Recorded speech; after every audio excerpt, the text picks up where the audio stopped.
The House of a Thousand Candles by Meredith Nicholson. Part 1. Chapter 1. The Will of John Marshall Glenarm. Pickering's letter bringing news of my grandfather's death found me at Naples early in October. John Marshall Glenarm had died in June. He had left a will which gave me his property conditionally, Pickering wrote, and it was necessary for me to return immediately to qualify as legatee. It was the merest luck that the letter came to my hands at all, for it had been sent to Constantinople in care of the consul general instead of my banker there. It was not Pickering's fault that the consul was a friend of mine who kept track of my wanderings and was able to hurry the executor's letter after me to Italy, where I had gone to meet an English financier who had, I was advised, unlimited money to spend on African railways. I am an engineer, a graduate of an American institution familiarly known as Tech, and as my funds were running low, I naturally turned to my profession for employment. But this letter changed my plans, and the following day, I cabled Pickering of my departure and was outward bound on a steamer for New York. 14 days later, I sat in Pickering's office in the Alexis building and listened intently while he read, with much ponderous emphasis, the provisions of my grandfather's will. When he concluded, I laughed. Pickering was a serious man, and I was glad to see that my levity pained him. I had, for that matter, always been a source of annoyance to him, and his look of distrust and rebuke did not trouble me in the least. I reached across the table for the paper, and he gave the sealed and beribboned copy of John Marshall Glenarm's will into my hands. I read it through for myself, feeling conscious meanwhile that Pickering's cool gaze was bent inquiringly upon me. These are the paragraphs that interested me most. I give and bequeath unto my said grandson, John Glenarm, sometime a resident of the city and state of New York, and later a vagabond of parts unknown, a certain property known as Glenarm House, with the land thereunto pertaining and hereinafter more particularly described, and all personal property of whatsoever kind thereunto, belonging and attached thereto. The said realty lying in the county of Wabana in the state of Indiana. Upon this condition, faithfully and honestly performed, that said John Glenarm shall remain for the period of 1 year an occupant of said Glenarm House and my lands attached thereto, demeaning himself meanwhile in an orderly and temperate manner. Should he fail at any time during said year to comply with this provision, said property shall revert to my general estate and become, without reservation, and without necessity for any process of law, the property, absolutely, of Marion Devereux, of the county and state of New York. Well, he demanded, striking his hands upon the arms of his chair, what do you think of it? For the life of me, I could not help laughing again.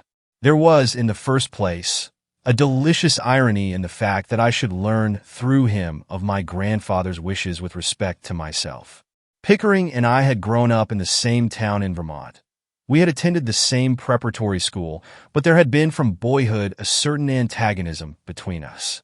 He had always succeeded where I had failed, which is to say, I must admit that he had succeeded pretty frequently.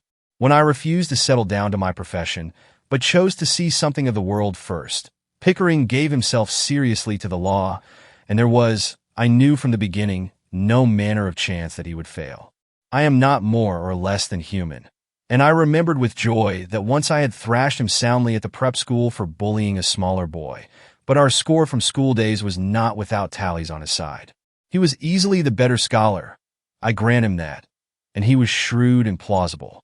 You never quite knew the extent of his powers and resources, and he had, I always maintained, the most amazing good luck, as witnessed the fact that John Marshall Glenarm had taken a friendly interest in him.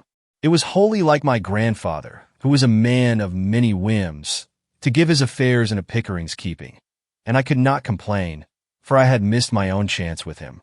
It was, I knew readily enough, part of my punishment for having succeeded so signally in incurring my grandfather's displeasure that he had made it necessary for me to treat with Arthur Pickering in this matter of the will, and Pickering was enjoying the situation to the full.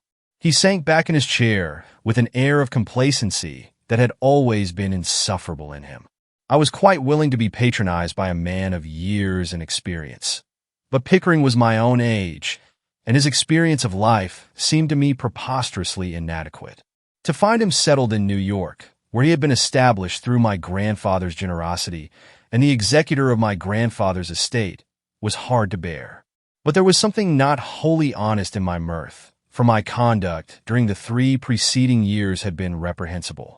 I had used my grandfather shabbily. My parents died when I was a child, and he had cared for me as far back as my memory ran. He had suffered me to spend without restraint the fortune left by my father. He had expected much of me, and I had grievously disappointed him. It was his hope that I should devote myself to architecture, a profession for which he had the greatest admiration, whereas I had insisted on engineering.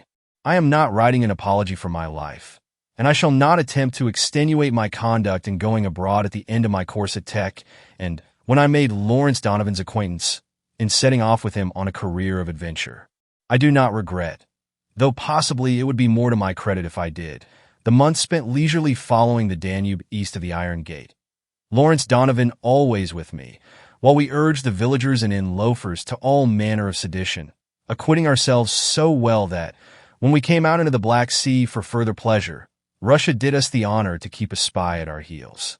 I should like, for my own satisfaction, at least, to set down an account of certain affairs in which we were concerned at Belgrade, but without Larry's consent I am not at liberty to do so.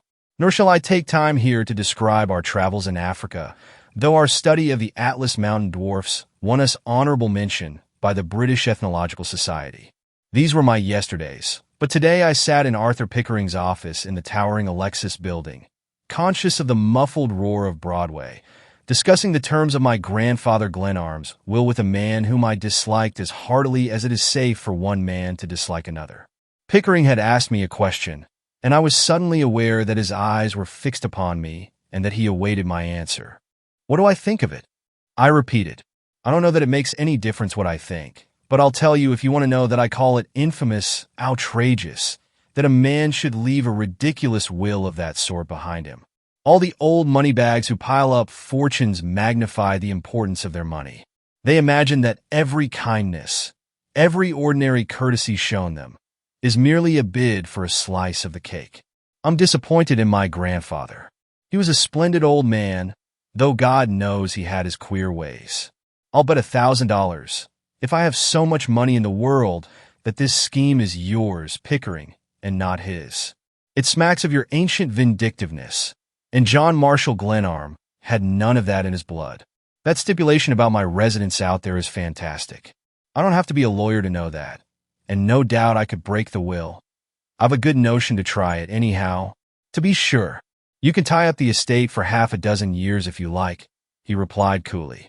He did not look upon me as likely to become a formidable litigant. My staying qualities had been proved weak long ago, as Pickering knew well enough. No doubt you would like that, I answered. But I'm not going to give you the pleasure. I abide by the terms of the will. My grandfather was a fine old gentleman. I shan't drag his name through the courts, not even to please you, Arthur Pickering, I declared hotly. The sentiment is worthy of a good man, Glenarm, he rejoined. But this woman who is to succeed to my rights, I don't seem to remember her. It is not surprising that you never heard of her. Then she's not a connection of the family. No long-lost cousin whom I ought to remember? No, she was a late acquaintance of your grandfather's. He met her through an old friend of his, Miss Evans, known as Sister Teresa. Miss Devereux is Sister Teresa's niece. I whistled. I had a dim recollection that during my grandfather's long widowerhood there were occasional reports that he was about to marry. The name of Miss Evans had been mentioned in this connection. I had heard it spoken of in my family, and not, I remembered, with much kindness. Later, I heard of her joining a sisterhood and opening a school somewhere in the West. And Miss Devereux, is she an elderly nun, too? I don't know how elderly she is, but she isn't a nun at present. Still, she's almost alone in the world, and she and Sister Teresa are very intimate. Pass the will again, Pickering, while I make sure I grasp these diverting ideas. Sister Teresa isn't the one I mustn't marry, is she? It's the other ecclesiastical embroidery artist, the one with the X in her name, suggesting the algebra of my vanishing youth. I read aloud this paragraph. Provided, further, that in the event of the marriage of said John Glenarm to the said Marian Devereux, or in the event of any promise or contract of marriage between said persons within 5 years from the date of said John Glenarm's acceptance of the provisions of this will, the whole estate shall become the property absolutely of St. Agatha's School at Annandale, Wabana County, Indiana, a corporation under the laws of said state. For a touch of comedy, commend me to my grandfather. Pickering, you always were a well-meaning fellow. I'll turn over to you all my right, interest and title in and to these angelic sisters. Mary, I like the idea. I suppose someone will try to marry me for my money. Marriage, Pickering, is not embraced in my scheme of life. I should hardly call you a marrying man, he observed. Perfectly right, my friend. Sister Teresa was considered a possible match for my grandfather in my youth. She and I are hardly contemporaries. And the other lady with the fascinating algebraic climax to her name, she too is impossible. It seems that I can't get the money by marrying her. I'd better let her take it. She's as poor as the devil, I dare say. I imagine not. The Evanses are a wealthy family, in spots, and she ought to have some money of her own if her aunt doesn't coax it out of her for educational schemes. And where on the map are these lovely creatures to be found? Sister Teresa's school adjoins your preserve. Miss Devereux has, I think, some of your own weakness for travel. Sister Teresa is her nearest relative, and she occasionally visits St. Agatha's. That's the school. I suppose they embroider altar cloths together and otherwise labor valiantly to bring confusion upon Satan and his cohorts. Just the people to pull the wool over the eyes of my grandfather. Pickering smiled at my resentment. You'd better give them a wide berth. They might catch you in their net. Sister Teresa is said to have quite a winning way. She certainly plucked your grandfather. Nuns in spectacles, the gentle educators of youth, and that sort of thing, with a good-natured old man for their prey. None of them for me. I rather thought so, remarked Pickering, and he pulled his watch from his pocket and turned the stem with his heavy fingers. He was short, thick-set, and sleek, with a square jaw, hair already thin, and a close-clipped mustache. Age, I reflected, was not improving him. I had no intention of allowing him to see that I was irritated. I drew out my cigarette case and passed it across the table. After you. They're made quite specially for me in Madrid. You forget that I never used tobacco in any form. You always did miss a good deal of the joy of living, I observed, throwing my smoking match into his wastepaper basket, to his obvious annoyance. Well, I'm the bad boy of the storybooks, but I'm really sorry my inheritance has a string tied to it. I'm about out of money. I suppose you wouldn't advance me a few thousands on my expectations. Not a cent, he declared with quite unnecessary vigor, and I laughed again, remembering that in my old appraisement of him, generosity had not been represented in large figures. It's not in keeping with your grandfather's wishes that I should do so. You must have spent a good bit of money in your tiger hunting exploits, he added. I have spent all I had, I replied amiably. Thank God I'm not a clam. I've seen the world and paid for it. I don't want anything from you. You undoubtedly share my grandfather's idea of me that I'm a wild man who can't sit still or lead an orderly, decent life. But I'm going to give you a terrible disappointment. What's the size of the estate? Pickering eyed me. Uneasily, I thought, and began playing with a pencil. I never liked Pickering's hands. They were thick and white and better kept than I like to see a man's hands. I fear it's going to be disappointing. In his trust company boxes here, I have been able to find only about $10,000 worth of securities. Possibly, quite possibly, we were all deceived in the amount of his fortune. Sister Teresa wheedled large sums out of him, and he spent, as you will see, a small fortune on the house at Annandale without finishing it. It wasn't a cheap proposition, and in its unfinished condition, it is practically valueless. You must know that Mr. Glenarm gave away a great deal of money in his lifetime. Moreover, he established your father. You know what he left. It was not a small fortune as those things are reckoned. I was restless under this recital.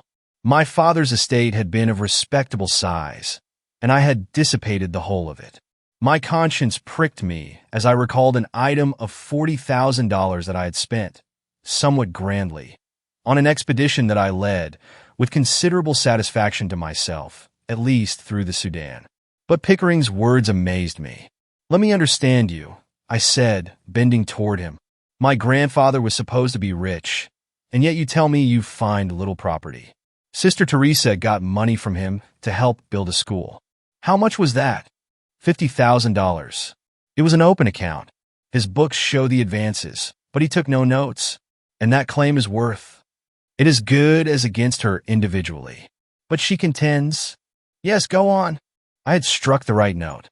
He was annoyed at my persistence, and his apparent discomfort pleased me. She refuses to pay. She says Mr. Glenarm made her a gift of the money. That's possible, isn't it? He was forever making gifts to churches. Schools and theological seminaries were a sort of weakness with him.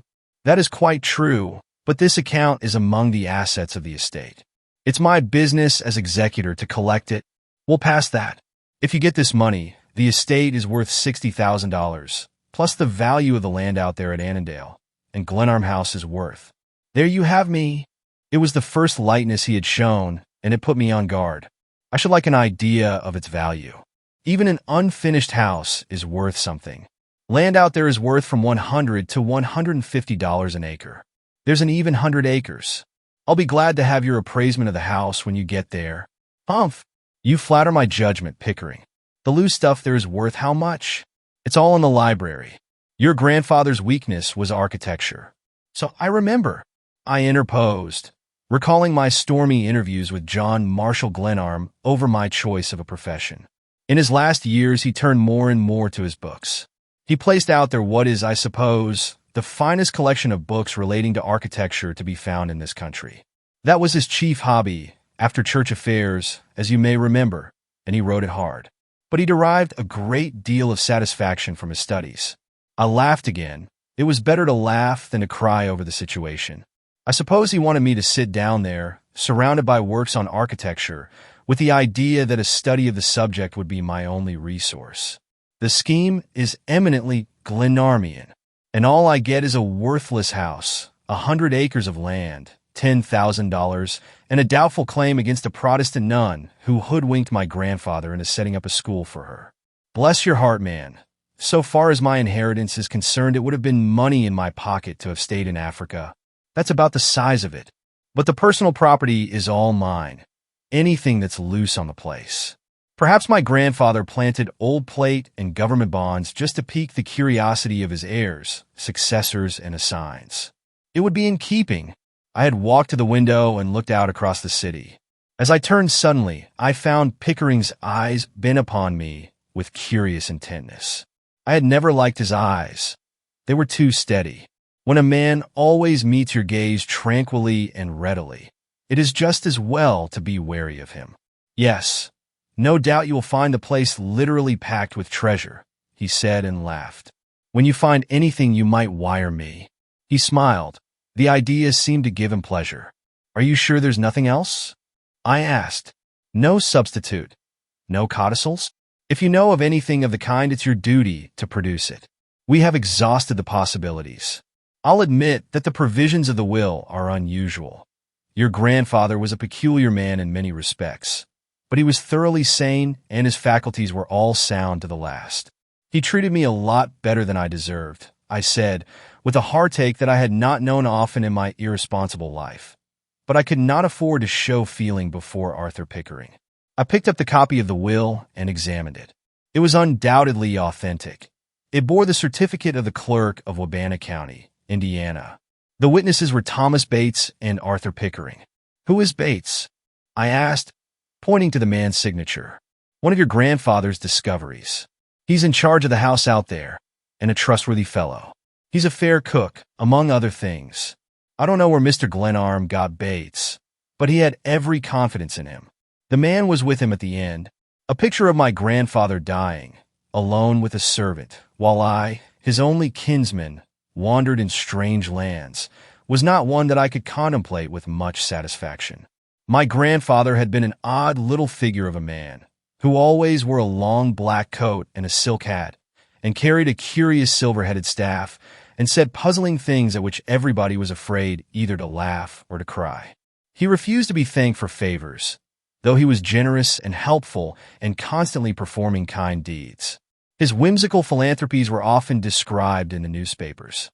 He had once given a considerable sum of money to a fashionable church in Boston with the express stipulation, which he safeguarded legally, that if the congregation ever entrusted its spiritual welfare to a minister named Reginald, Harold, or Claude, an amount equal to his gift, with interest, should be paid to the Massachusetts Humane Society. The thought of him touched me now. I was glad to feel that his money had never been a lure to me. It did not matter whether his estate was great or small. I could, at least, ease my conscience by obeying the behest of the old man whose name I bore, and whose interest in the finer things of life and art had given him an undeniable distinction. "I should like to know something of Mr. Glenarm's last days," I said abruptly. He wished to visit the village where he was born, and Bates, his companion and servant, went to Vermont with him. He died quite suddenly, and was buried beside his father in the old village cemetery. I saw him last early in the summer. I was away from home and did not know of his death until it was all over. Bates came to report it to me, and to sign the necessary papers in probating the will. It had to be done in the place of the decedent's residence, and we went together to Wabana, the seat of the county in which Annandale lies. I was silent after this, looking out toward the sea that had lured me since my earliest dreams of the world that lay beyond it. "It's a poor stake, Glenarm," remarked Pickering consolingly, and I wheeled upon him. "I suppose you think it a poor stake. I suppose you can't see anything in that old man's life beyond his money. But I don't care a curse what my inheritance is. I never obeyed any of my grandfather's wishes in his lifetime, but now that he's dead, his last wish is mandatory. I'm going out there to spend a year if I die for it. Do you get my idea?" "Humph! You always were a stormy petrel," he sneered. "I fancy it will be safer to keep our most agreeable acquaintance on a strictly business basis. If you accept the terms of the will." "Of course I accept them. Do you think I am going to make a row? Refuse to fulfill that old man's last wish. I gave him enough trouble in his life without disappointing him in his grave. I suppose you'd like to have me fight the will, but I'm going to disappoint you." He said nothing, but played with his pencil. I had never disliked him so heartily. He was so smug and comfortable. His office breathed the very spirit of prosperity. "I wish to finish my business and get away. I suppose the region out there has a high death rate. How's the malaria?" "Not alarmingly prevalent, I understand. There's a summer resort over on one side of Lake Annandale. The place is really supposed to be wholesome. I don't believe your grandfather had homicide in mind in sending you there." "No. He probably thought the rustication would make a man of me." "Must I do my own victualling? I suppose I'll be allowed to eat?" "Bates can cook for you. He'll supply the necessities. I'll instruct him to obey your orders. I assume you'll not have many guests. In fact," he studied the back of his hand intently, "while that isn't stipulated, I doubt whether it was your grandfather's intention that you should surround yourself with boisterous companions." I supplied the words in my cheerfulest tone. "No, my conduct shall be exemplary, Mr. Pickering," I added with affable irony. He picked up a single sheet of thin typewritten paper and passed it across the table. It was a formal acquiescence in the provisions of the will. Pickering had prepared it in advance of my coming, and this assumption that I would accept the terms irritated me. Assumptions as to what I should do under given conditions had always irritated me, and accounted, in a large measure, for my proneness to surprise and disappoint people. Pickering summoned a clerk to witness my signature. "How soon shall you take possession?" he asked. "I have to make a record of that." "I shall start for Indiana tomorrow," I answered. "You are prompt," he replied, deliberately folding in quarters the paper I had just signed. "I hope you might dine with me before going out, but I fancy New York is pretty tame after the cafes and bazaars of the East."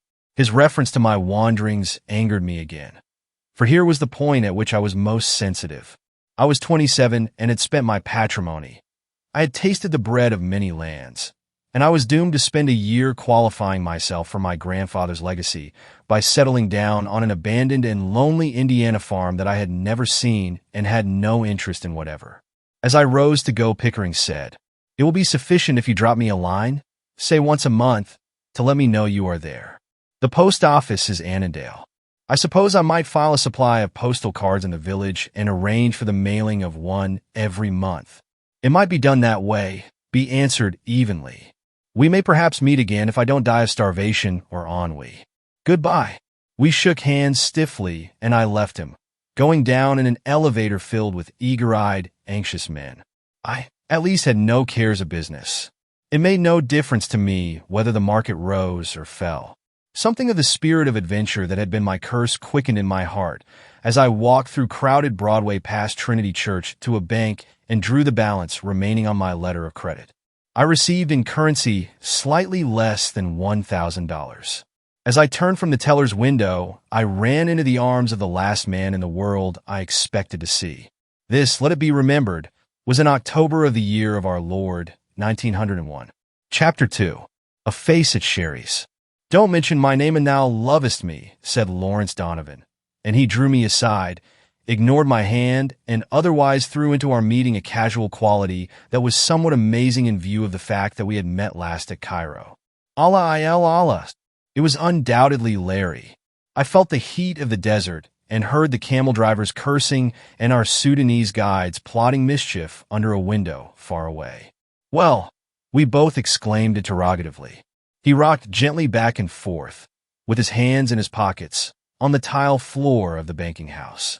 I had seen him stand thus once on a time when we had eaten nothing in 4 days. It was in Abyssinia, and our guides had lost us in the worst possible place, with the same untroubled look in his eyes.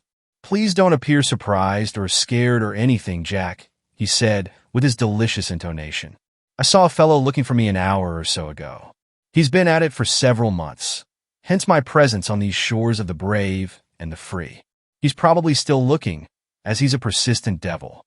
I'm here, as we may say, quite incognito, staying at an East Side lodging house, where I shan't invite you to call on me. But I must see you. Dine with me tonight at Sherry's. Too big, too many people. Therein lies security, if you're in trouble. I'm about to go into exile, and I want to eat one more civilized dinner before I go. Perhaps it's just as well. Where are you off for? Not Africa again? No, just Indiana. One of the sovereign American states, as you ought to know. Indians? No, warranted all dead. Pack train, balloon? Automobile, camels. How do you get there? Varnished ears. It's easy. It's not the getting there. It's the not dying of ennui after you're on the spot. Humph! What hour did you say for the dinner? 7 o'clock. Meet me at the entrance. If I'm at large, allow me to precede you through the door, and don't follow me on the street, please." He walked away, his gloved hands clasped lazily behind him, lounged out upon Broadway, and turned toward the Battery. I waited until he disappeared, then took an uptown car. My first meeting with Lawrence Donovan was in Constantinople, at a cafe where I was dining. He got into a row with an Englishman and knocked him down. It was not my affair, but I liked the ease and definiteness with which Larry put his foe out of commission. I learned later that it was a way he had. The Englishman meant well enough, but he could not, of course, know the intensity of Larry's feeling about the unhappy lot of Ireland. In the beginning of my own acquaintance with Donovan, I sometimes argued with him, but I soon learned better manners. He quite converted me to his own notion of Irish affairs, and I was as hot an advocate as he of head-smashing as a means of restoring Ireland's lost prestige. My friend, the American consul general at Constantinople, was not without a sense of humor, and I easily enlisted him in Larry's behalf. The Englishman thirsted for vengeance and invoked all the powers. He insisted, with reason, that Larry was a British subject and that the American consul had no right to give him asylum. A point that was, I understand, thoroughly well-grounded in law and fact. Larry maintained, on the other hand, that he was not English but Irish, and that as his country maintained no representative in Turkey, it was his privilege to find refuge wherever it was offered. Larry was always the most plausible of human beings, and between us, the American consul and I, we made an impression and got him off. I did not realize until later that the real joke lay in the fact that Larry was English-born, and that his devotion to Ireland was purely sentimental and quixotic. His family had, to be sure, come out of Ireland some time in the dim past and settled in England, but when Larry reached years of knowledge, if not of discretion, he cut Oxford and insisted on taking his degree at Dublin. He even believed, or thought he believed, in banshees. He allied himself during his university days with the most radical and turbulent advocates of a separate national existence for Ireland, and occasionally spent a month in jail for rioting. But Larry's instincts were scholarly. He made a brilliant record at the university. Then, at 22, he came forth to look at the world, and liked it exceedingly well. His father was a busy man, and he had other sons. He granted Larry an allowance, and told him to keep away from home until he got ready to be respectable. So, from Constantinople, after a tour of Europe, we together crossed the Mediterranean in search of the flesh pots of lost kingdoms, spending 3 years in the pursuit. We parted at Cairo on excellent terms. He returned to England and later to his beloved Ireland, for he had blithely sung the wildest Gaelic songs in the darkest days of our adventures, and never lost his love for the sod, as he apostrophized and capitalized his adopted country. Larry had the habit of immaculateness. He emerged from his East Side lodging house that night clothed properly, and wearing the gentlemanly air of peace and reserve that is so wholly incompatible with his disposition to breed discord and indulge in riot. When we sat down for a leisurely dinner at Sherry's, we were not, I modestly maintain, a forbidding pair. We, if I may drag myself into the matter, are both a trifle under the average height, sinewy, nervous, and just then trained fine. Our lean, clean-shaven faces were well-browned, mine wearing a fresh coat from my days on the steamer's deck. Larry had never been in America before, and the scene had for both of us the charm of a gay and novel spectacle. I have always maintained, in talking to Larry of nations and races, that the Americans are the handsomest and best put-up people in the world, and I believe he was persuaded of it that night, as we gazed with eyes long unaccustomed to splendor upon the great company assembled in the restaurant. The lights, the music, the variety and richness of the costumes of the women, the many unmistakably foreign faces, wrought a welcome spell on senses inured to hardship in the waste and dreary places of earth. "Now tell me the story," I said. "Have you done murder? Is the offense treasonable?" It was a tenant's row in Galway, and I smashed a constable. I smashed him pretty hard, I dare say, from the row they kicked up in the newspapers. I lay low for a couple of weeks, caught a boat to Queenstown, and here I am, waiting for a chance to get back to the sod without going in irons. You were certainly born to be hanged, Larry. You'd better stay in America. There's more room here than anywhere else, and it's not easy to kidnap a man in America and carry him off. Possibly not. And yet the situation isn't wholly tranquil, he said, transfixing a bit of pompano with his fork. Kindly note the florid gentleman at your right, at the table with 4. He's next the lady in pink. It may interest you to know that he's the British consul. Interesting, but not important. You don't for a moment suppose that he's looking for me? Not at all. But he undoubtedly has my name on his tablets. The detective that's here following me around is pretty dull. He lost me this morning while I was talking to you in the bank. Later on, I had the pleasure of trailing him for an hour or so until he finally brought up at the British consul's office. Thanks. No more the fish. Let us banish care. I wasn't born to be hanged. And as I'm a political offender, I doubt whether I can be deported if they lay hands on me. He watched the bubbles in his glass dreamily, holding it up in his slim, well-kept fingers. Tell me something of your own immediate present and future, he said. I made the story of my grandfather Glenarm's legacy as brief as possible, for brevity was a definite law of our intercourse. A year, you say, with nothing to do but fold your hands and wait. It doesn't sound awfully attractive to me. I'd rather do without the money, but I intend to do some work. I owe it to my grandfather's memory to make good, if there's any good in me. The sentiment is worthy of you, Glenarm, he said mockingly. What do you see, a ghost? I must have started slightly, at S being suddenly Arthur Pickering not 20 feet away. A party of half a dozen or more had risen, and Pickering and a girl were detached from the others for a moment. She was young, quite the youngest in the group about Pickering's table. A certain girlishness of height and outline may have been emphasized by her juxtaposition to Pickering's heavy figure. She was in black, with white showing at neck and wrists, a somber contrast to the other women of the party, who were arrayed with a degree of splendor. She had dropped her fan, and Pickering stooped to pick it up. In the second that she waited, she turned carelessly toward me, and our eyes met for an instant. Very likely she was Pickering's sister, and I tried to reconstruct his family, which I had known in my youth, but I could not place her. As she walked out before him, my eyes followed her. The erect figure, free and graceful, but with a charming dignity and poise, and the gold of her fair hair glinting under her black toque. Her eyes, as she turned them full upon me, were the saddest, loveliest eyes I had ever seen, and even in that brilliant, crowded room, I felt their spell. They were fixed in my memory indelibly, mournful, dreamy, and wistful. In my absorption, I forgot Larry. "You're taking unfair advantage," he observed quietly. "Friends of yours?" "The big chap in the lead is my friend Pickering," I answered, and Larry turned his head slightly. "Yes, I suppose you weren't looking at the women," he observed dryly. "I'm sorry, I couldn't see the object of your interest." "Bah! These men!" I laughed carelessly enough, but I was already summoning from my memory the grave face of the girl in black, her mournful eyes, the glint of gold in her hair. Pickering was certainly finding the pleasant places in this vale of tears, and I felt my heart hot against him. It hurts, this seeing a man you have never liked succeeding where you have failed. Why didn't you present me? I'd like to make the acquaintance of a few representative Americans. I may need them to go bail for me.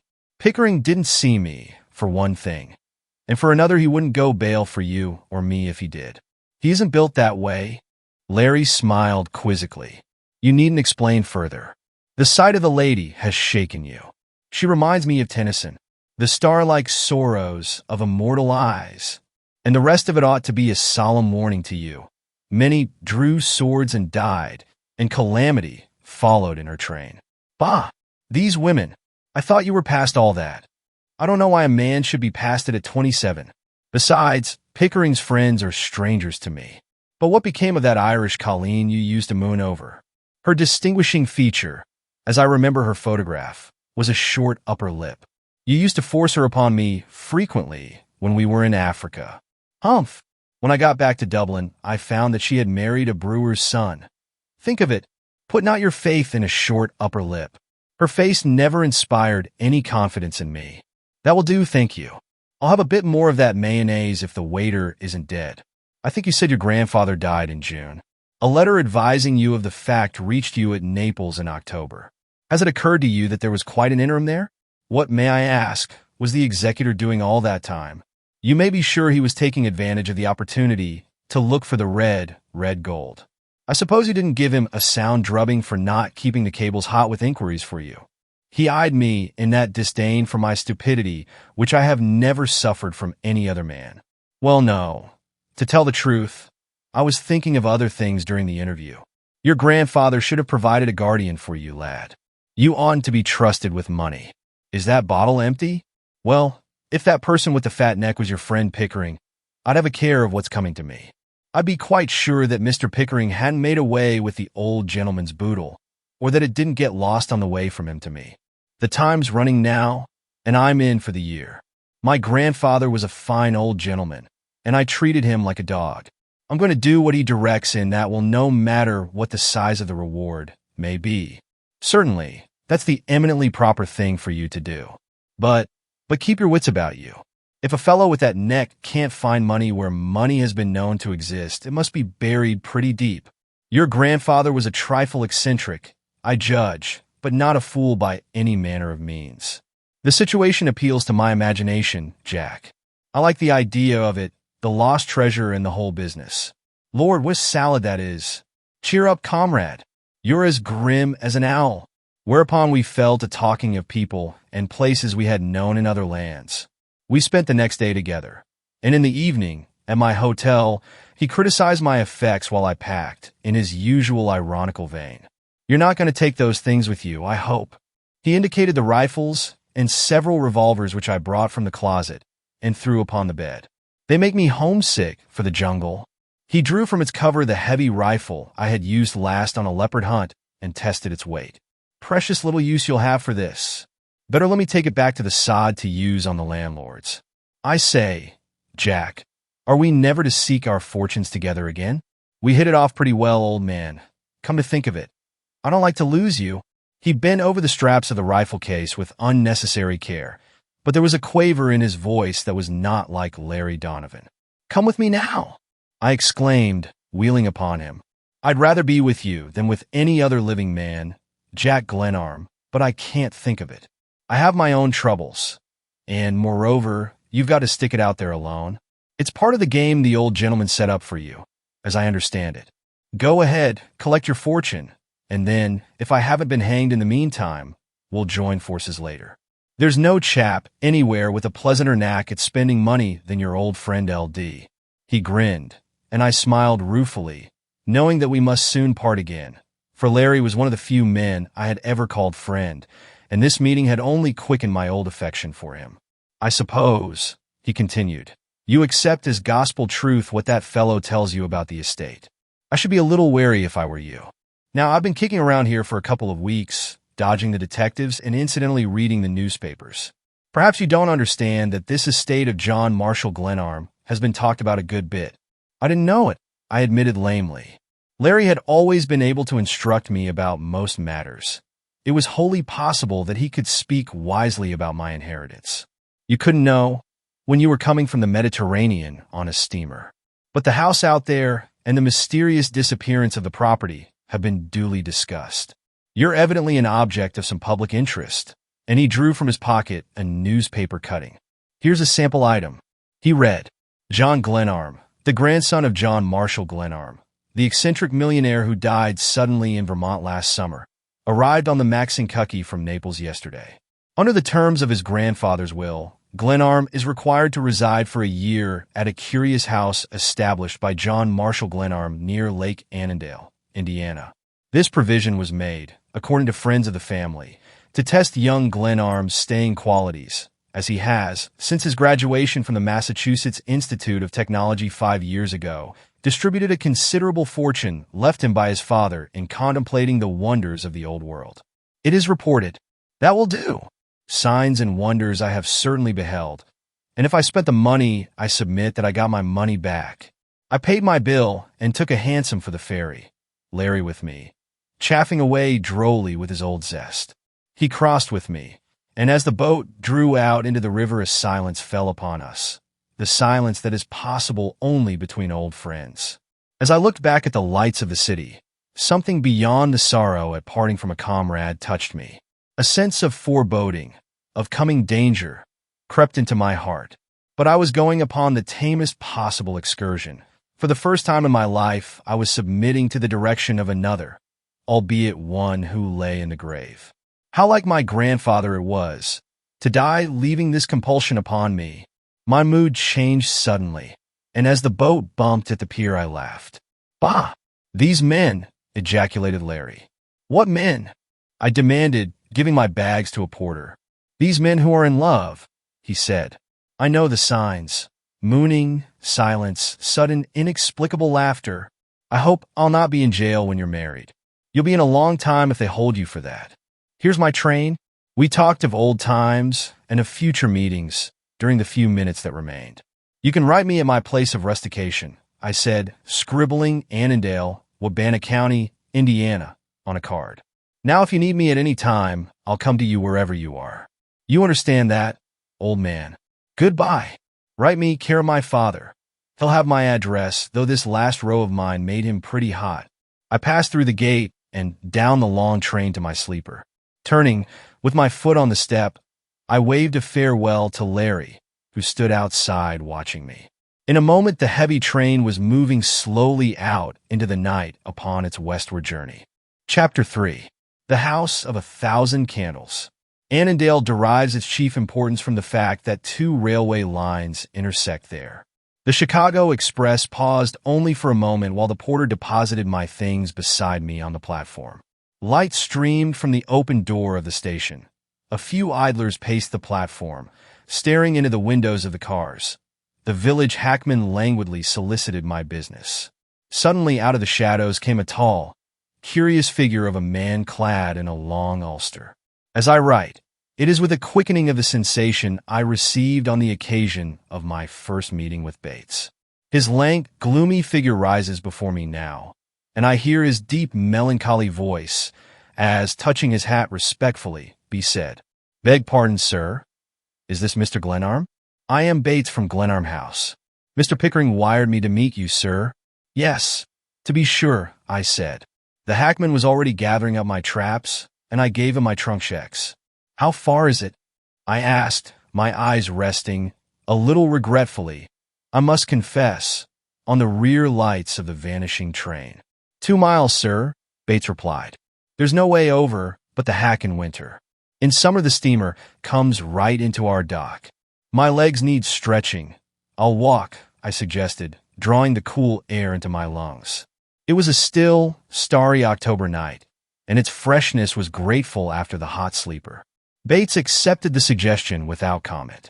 We walked to the end of the platform, where the hackman was already tumbling my trunks about, and after we had seen them piled upon his nondescript wagon, I followed Bates down through the broad, quiet street of the village. There was more of Annandale than I had imagined, and several tall smokestacks loomed here and there in the thin starlight. "Brickyard, sir," said Bates, waving his hand at the stacks. "It's a considerable center for that kind of business." "Bricks without straw?" I asked, as we passed a radiant saloon that blazed upon the boardwalk. "Beg pardon, sir, but such places are the ruin of men." On which remark I based a mental note that Bates wished to impress me with his own rectitude. He swung along beside me, answering questions with dogged brevity. Clearly, here was a man who had reduced human intercourse to a basis of necessity. I was to be shut up with him for a year, and he was not likely to prove a cheerful jailer. My feet struck upon a graveled highway at the end of the village street, and I heard suddenly the lapping of water. "It's the lake, sir. This road leads right out to the house," Bates explained. I was doomed to meditate pretty steadily, I imagined, on the beauty of the landscape in these parts, and I was rejoiced to know that it was not all cheerless prairie or gloomy woodland. The wind freshened, cud blew sharply upon us off the water. "The fishing's quite good in season. Mr. Glenarm used to take great pleasure in it." "Bass?" "Yes, sir." Mr. Glenarm held there was nothing quite equal to a black bass. I liked the way the fellow spoke of my grandfather. He was evidently a loyal retainer. No doubt he could summon from the past many pictures of my grandfather, and I determined to encourage his confidence. Any resentment I felt on first hearing the terms of my grandfather's will had passed. He had treated me as well as I deserved, and the least I could do was to accept the penalty he had laid upon me in a sane and amiable spirit. This train of thought occupied me as we tramped along the highway. The road now led away from the lake and through a heavy wood. Presently, on the right loomed a dark barrier, and I put out my hand and touched a wall of rough stone that rose to a height of about 8 feet. "What is this, Bates?" I asked. "This is Glenarm land, sir. The wall was one of your grandfather's ideas. It's a 1/4 of a mile long and cost him a pretty penny, I warrant you. The road turns off from the lake now, but the Glenarm property is all lakefront, so there was a wall about my prison house." I grinned cheerfully to myself, when, a few moments later, my guide paused at an arched gateway in the long wall, drew from his overcoat a bunch of keys, and fumbled at the lock of an iron gate. I felt the spirit of adventure quicken within me. The gate clicked behind us, and Bates found a lantern and lighted it with the ease of custom. "I use this gate because it's nearer. The regular entrance is farther down the road. Keep close, sir, as the timber isn't much cleared." The undergrowth was indeed heavy, and I followed the lantern of my guide with difficulty. In the darkness, the place seemed as wild and rough as a tropical wilderness. Only a little farther rose Bates' voice ahead of me, and then, "There's the light, sir," and lifting my eyes as I stumbled over the roots of a great tree, I saw for the first time the dark outlines of Glenarm House. "Here we are, sir," exclaimed Bates, stamping his feet upon a walk. I followed him to what I assumed to be the front door of the house, where a lamp shone brightly at either side of a massive entrance. Bates flung it open without ado, and I stepped quickly into a great hall that was lighted dimly by candles fastened into brackets on the walls. "I hope you've not expected too much, Mr. Glenarm," said Bates, with a tone of mild apology. "It's very incomplete for living purposes." "Well, we've got to make the best of it," I answered, though without much cheer. The sound of our steps reverberated and echoed in the well of a great staircase. There was not, as far as I could see, a single article of furniture in the place. "Here's something you'll like better, sir," and Bates paused far down the hall and opened a door. A single candle made a little pool of light in what I felt to be a large room. I was prepared for a disclosure of barren ugliness, and waited, in heartsick foreboding, for the silent guide to reveal a dreary prison. "Please sit here, sir," said Bates, "while I make a better light." He moved through the dark room with perfect ease, struck a match, lighted a taper, and went swiftly and softly about. He touched the taper to one candle after another. They seemed to be everywhere, and one from the dark a faint twilight that yielded slowly to a growing mellow splendor of light. I have often watched the acolytes in dim cathedrals of the old world set countless candles ablaze on magnificent altars, always with awe for the beauty of the spectacle. But in this unknown house, the austere serving man summoned from the shadows a lovelier and more bewildering enchantment. Youth alone, of beautiful things, is lovelier than light. The lines of the walls receded as the light increased, and the raftered ceiling drew away, luring the eyes upward.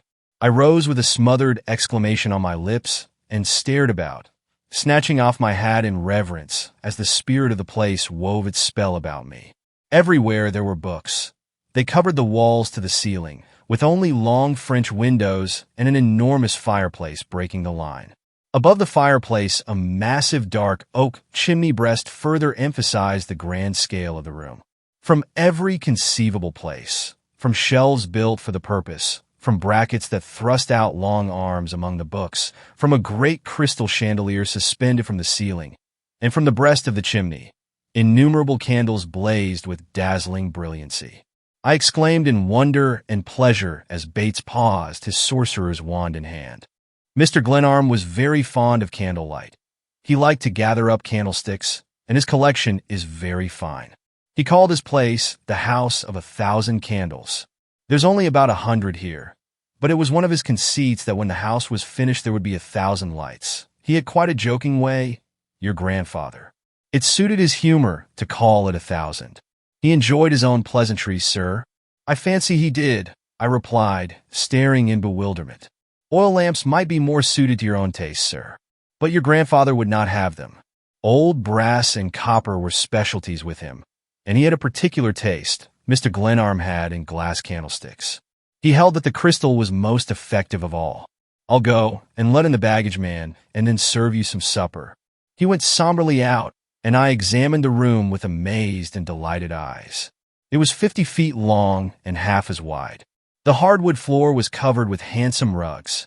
Every piece of furniture was quaint or interesting.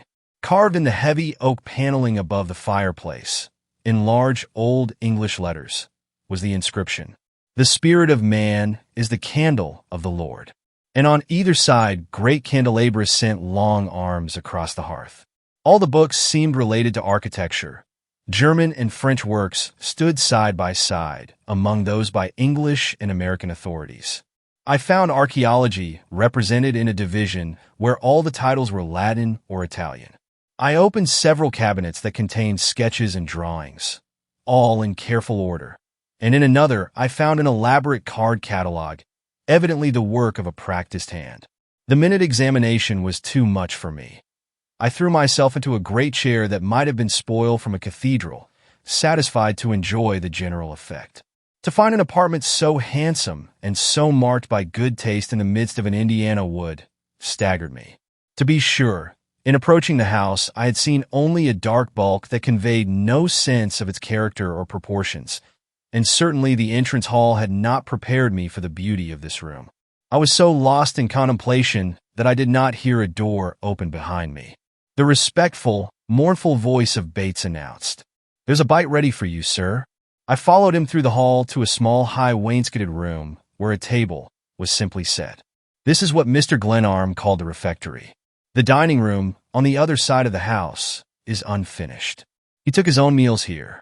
The library was the main thing with him. He never lived to finish the house. More's the pity, sir. He would have made something very handsome of it if he'd had a few years more. But he hoped, sir, that you'd see it completed. It was his wish, sir. Yes, to be sure, I replied. He brought cold fowl and a salad. and produced a bit of Stilton of unmistakable authenticity. I trust the ale is cooled to your liking. It's your grandfather's favorite, if I may say it, sir. I like the fellow's humility. He served me with a grave deference and an accustomed hand. Candles in crystal holders shed an agreeable light upon the table. The room was snug and comfortable, and hickory logs in a small fireplace crackled cheerily. If my grandfather had designed to punish me, with loneliness as his weapon, his shade, if it lurked near, must have been grievously disappointed. I had long been inured to my own society. I had often eaten my bread alone, and I found a pleasure in the quiet of the strange, unknown house. There stole over me, too, the satisfaction that I was at last obeying a wish of my grandfather's, that I was doing something he would have me do. I was touched by the traces everywhere of his interest in what was to him the art of arts. There was something quite fine in his devotion to it. The little refectory had its air of distinction, though it was without decoration. There had been, we always said in the family, something whimsical or even morbid in my grandsire's devotion to architecture, but I felt that it had really appealed to something dignified and noble in his own mind and character, and a gentler mood than I had known in years possessed my heart. He had asked little of me, and I determined that in that little I would not fail. Bates gave me my coffee, put matches within reach, and left the room. I drew out my cigarette case and was holding it half opened, when the glass in the window back of me cracked sharply. A bullet whistled over my head, struck the opposite wall, and fell, flattened and marred, on the table under my hand. Chapter 4. A Voice from the Lake. I ran to the window and peered out into the night. The wood through which we had approached the house seemed to encompass it. The branches of a great tree brushed the panes. I was tugging at the fastening of the window when I became aware of Bates at my elbow. "Did something happen, sir?" His unbroken calm angered me. Someone had fired at me through a window, and I had narrowly escaped being shot. I resented the unconcern with which this servant accepted the situation. "Nothing worth mentioning. Somebody tried to assassinate me, that's all," I said, in a voice that failed to be calmly ironical. I was still fumbling at the catch of the window. "Allow me, sir." And he threw up the sash with an ease that increased my irritation. I leaned out and tried to find some clue to my assailant. Bates opened another window and surveyed the dark landscape with me. "It was a shot from without, was it, sir?" "Of course it was. You didn't suppose I shot it myself, did you?" He examined the broken pane and picked up the bullet from the table. "It's a rifle ball, I should say." The bullet was half flattened by its contact with the wall. It was a cartridge ball of large caliber and might have been fired from either rifle or pistol. "It's very unusual, sir." I wheeled upon him angrily and found him fumbling with the bit of metal, a troubled look in his face. He at once continued, as though anxious to allay my fears. "Quite accidental, most likely. Probably boys on the lake are shooting at ducks." I laughed out so suddenly that Bates started back in alarm. "You idiot!" I roared, seizing him by the collar with both hands and shaking him fiercely. "You fool! Do the people around here shoot ducks at night? Do they shoot waterfowl with elephant guns and fire at people through windows, just for fun?" I threw him back against the table so that it leaped away from him, and he fell prone on the floor. "Get up," I commanded, "and fetch a lantern." He said nothing, but did as I bade him. We traversed the long, cheerless hall to the front door, and I sent him before me into the woodland. My notions of the geography of the region were the vaguest, but I wished to examine for myself the premises that evidently contained a dangerous prowler.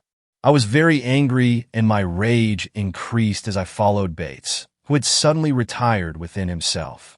We stood soon beneath the lights of the refectory window. The ground was covered with leaves which broke crisply under our feet. "What lies beyond here?" I demanded. "About a quarter of a mile of woods, sir, and then the lake." "Go ahead," I ordered, "straight to the lake." I was soon stumbling through rough underbrush similar to that through which we had approached the house. Bates swung along confidently enough ahead of me, pausing occasionally to hold back the branches. I began to feel, as my rage abated, that I had set out on a foolish undertaking. I was utterly at sea as to the character of the grounds, I was following a man whom I had not seen until 2 hours before, and whom I began to suspect of all manner of designs upon me. It was wholly unlikely that the person who had fired into the windows would lurk about, and moreover, the light of the lantern, the crack of the leaves, and the breaking of the boughs advertised our approach loudly. I am, however, a person given to steadfastness in error, if nothing else, and I plunged along behind my guide with a grim determination to reach the margin of the lake, if for no other reason than to exercise my authority over the custodian of this strange estate. A bush slapped me sharply, and I stopped to rub the sting from my face. "Are you hurt, sir?" asked Bates solicitously, turning with the lantern. "Of course not," I snapped. "I'm having the time of my life. Are there no paths in this jungle?" "Not through here, sir." It was Mr. Glenarm's idea not to disturb the wood at all. He was very fond of walking through the timber. "Not at night, I hope." "Where are we now?" "Quite near the lake, sir." "Then go on." I was out of patience with Bates, with the pathless woodland, and, I must confess, with the spirit of John Marshall Glenarm, my grandfather. We came out presently upon a gravelly beach, and Bates stamped suddenly on planking. "This is the Glenarm dock, sir, and that's the boathouse." He waved his lantern toward a low structure that rose dark beside us. As we stood silent, peering out into the starlight, I heard distinctly the dip of a paddle and the soft, gliding motion of a canoe. "It's a boat, sir," whispered Bates, hiding the lantern under his coat. I brushed past him and crept to the end of the dock. The paddle dipped on silently and evenly in the still water, but the sound grew fainter. A canoe is the most graceful, the most sensitive, the most inexplicable contrivance of man. With its paddle you may dip up stars along quiet shores or steal into the very harbor of dreams. I knew that furtive splash instantly, and knew that a trained hand wielded the paddle. My boyhood summers in the Maine woods were not, I frequently find, wholly wasted. The owner of the canoe had evidently stolen close to the Glenarm dock, and had made off when alarmed by the noise of our approach through the wood. "Have you a boat here?" "The boathouse is locked, and I haven't the key with me, sir," he replied without excitement. "Of course you haven't it," I snapped, full of anger at his tone of irreproachable respect, and at my own helplessness. I had not even seen the place by daylight, and the woodland behind me and the lake at my feet were things of shadow and mystery. In my rage, I stamped my foot. "Lead the way back," I roared. I had turned toward the woodland when suddenly there stole across the water a voice. A woman's voice, deep, musical, and deliberate. "Really, I shouldn't be so angry if I were you," it said, with a lingering note on the word angry. "Who are you? What are you doing there?" I bawled. "Just enjoying a little tranquil thought," was the drawling, mocking reply. Far out upon the water, I heard the dip and glide of the canoe, and saw faintly its outline for a moment. Then it was gone. The lake, the surrounding wood, were an unknown world. The canoe, a boat of dreams. Then again came the voice. "Good night, merry gentlemen." "It was a lady, sir," remarked Bates, after we had waited silently for a full minute. "How clever you are." I sneered. "I suppose ladies prowl about here at night, shooting ducks or into people's houses." "It would seem quite likely, sir." I should have liked to cast him into the lake, but he was already moving away, the lantern swinging at his side. I followed him back through the woodland to the house. My spirits quickly responded to the cheering influence of the great library. I stirred the fire on the hearth into life and sat down before it, tired from my tramp. I was mystified and perplexed by the incident that had already marked my coming. It was possible, to be sure, that the bullet which narrowly missed my head in the little dining room had been a wild shot that carried no evil intent. I dismissed at once the idea that it might have been fired from the lake. It had crashed through the glass with too much force to have come so far. And moreover, I could hardly imagine even a rifle ball's finding an unimpeded right-of-way through so dense a strip of wood. I found it difficult to get rid of the idea that someone had taken a pot shot at me. The woman's mocking voice from the lake added to my perplexity. It was not, I reflected, such a voice as one might expect to hear from a country girl.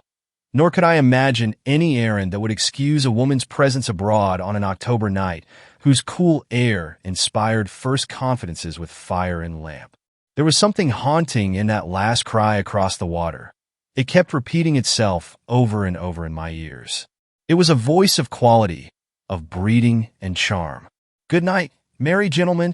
In Indiana, I reflected, rustics, young or old, men or women, were probably not greatly given to salutations of just this temper.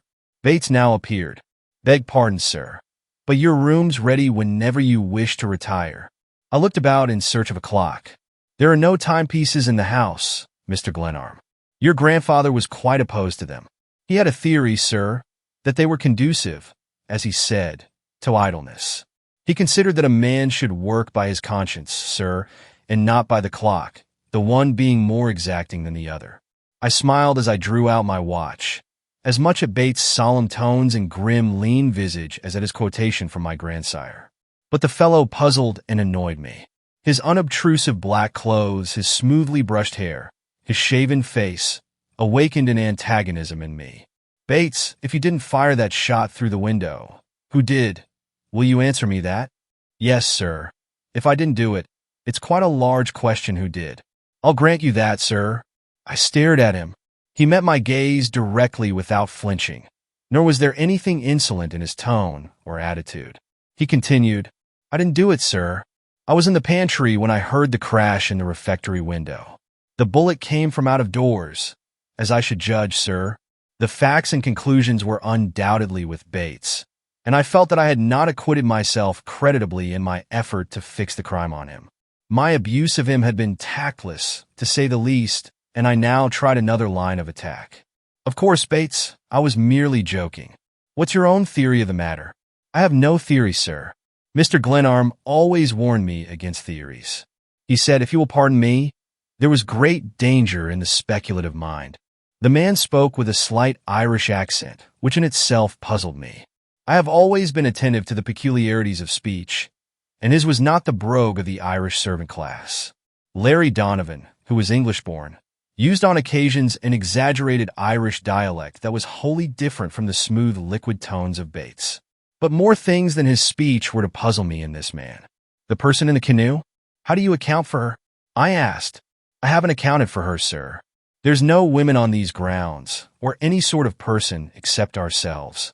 But there are neighbors, farmers, people of some kind must live along the lake. A few, sir. And then there's the school quite a bit beyond your own west wall.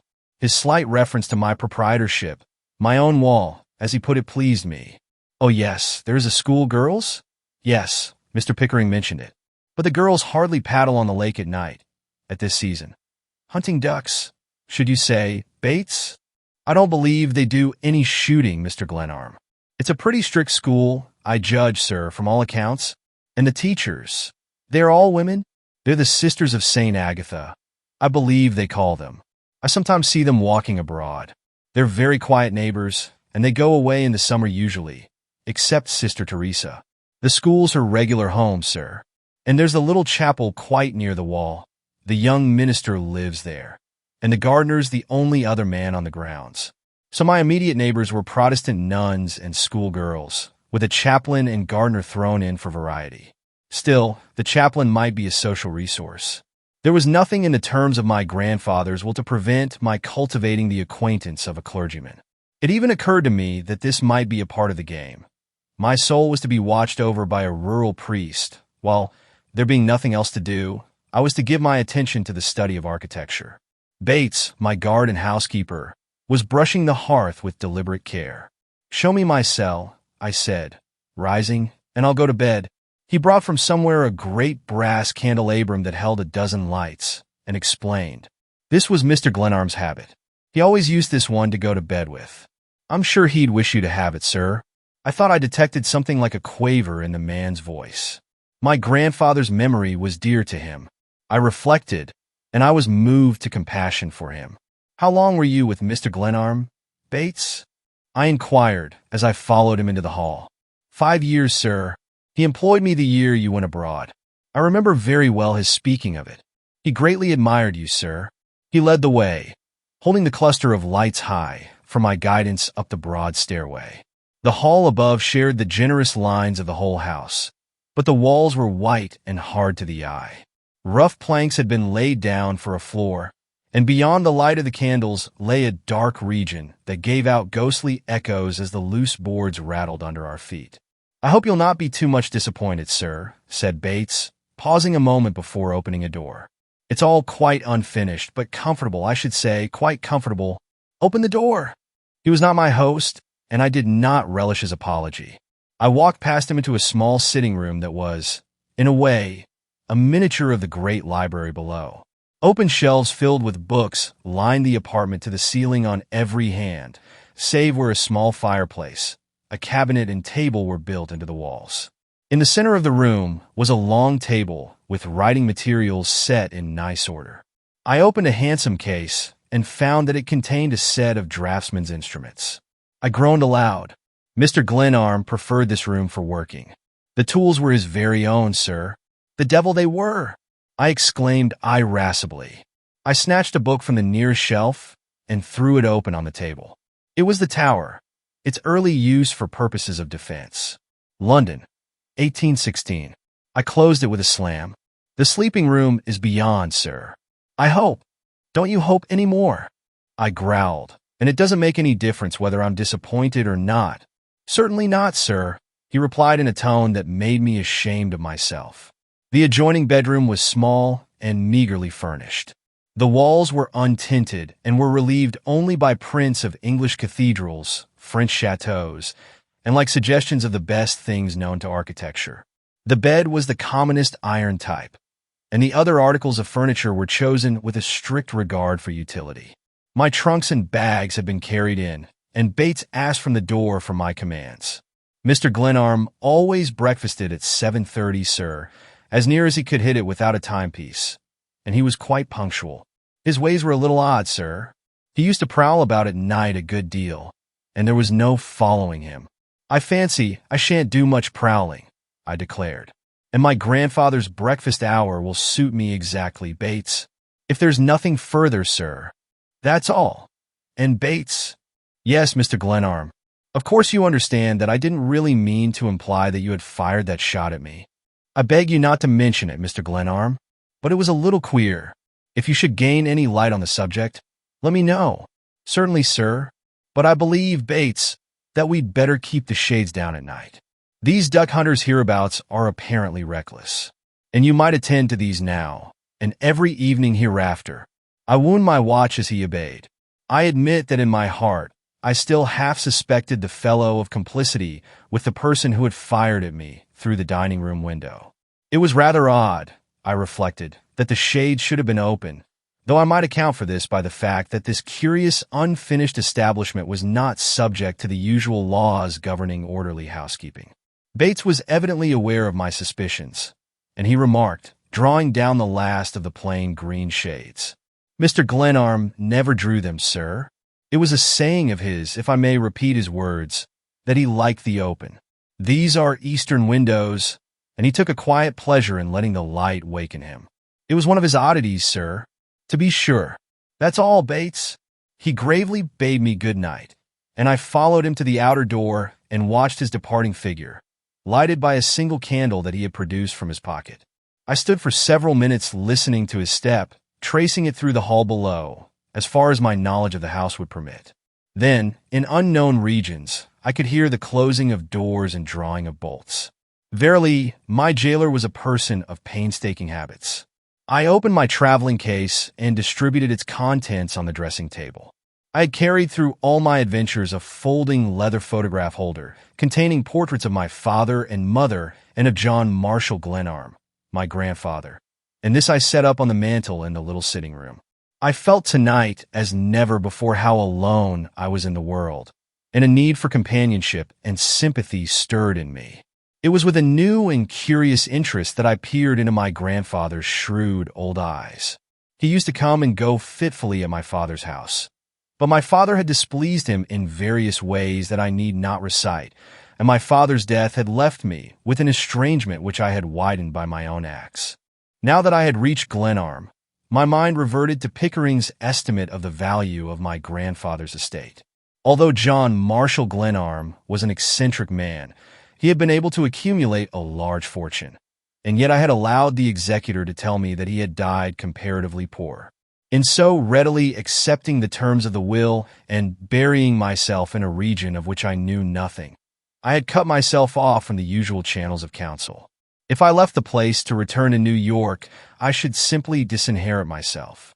At Glenarm I was, and there I must remain to the end of the year. I grew bitter against Pickering as I reflected upon the ease with which he had got rid of me. I had always satisfied myself that my wits were as keen as his, but I wondered now whether I had not stupidly put myself in his power. Chapter 5. A Red Tam O'Shanter. I looked out on the bright October morning with a renewed sense of isolation. Trees crowded about my windows, many of them still wearing their festal colors, scarlet and brown and gold, with the bright green of some sulking companion standing out here and there with startling vividness. I put on an old corduroy outing suit and heavy shoes, ready for a tramp abroad, and went below. The great library seemed larger than ever when I beheld it in the morning light. I opened one of the French windows and stepped out on a stone terrace, where I gained a fair view of the exterior of the house, which proved to be a modified Tudor, with battlements and 2 towers. One of the latter was only half finished, and to it and to other parts of the house the workmen's scaffolding still clung. Heaps of stone and piles of lumber were scattered about in great disorder.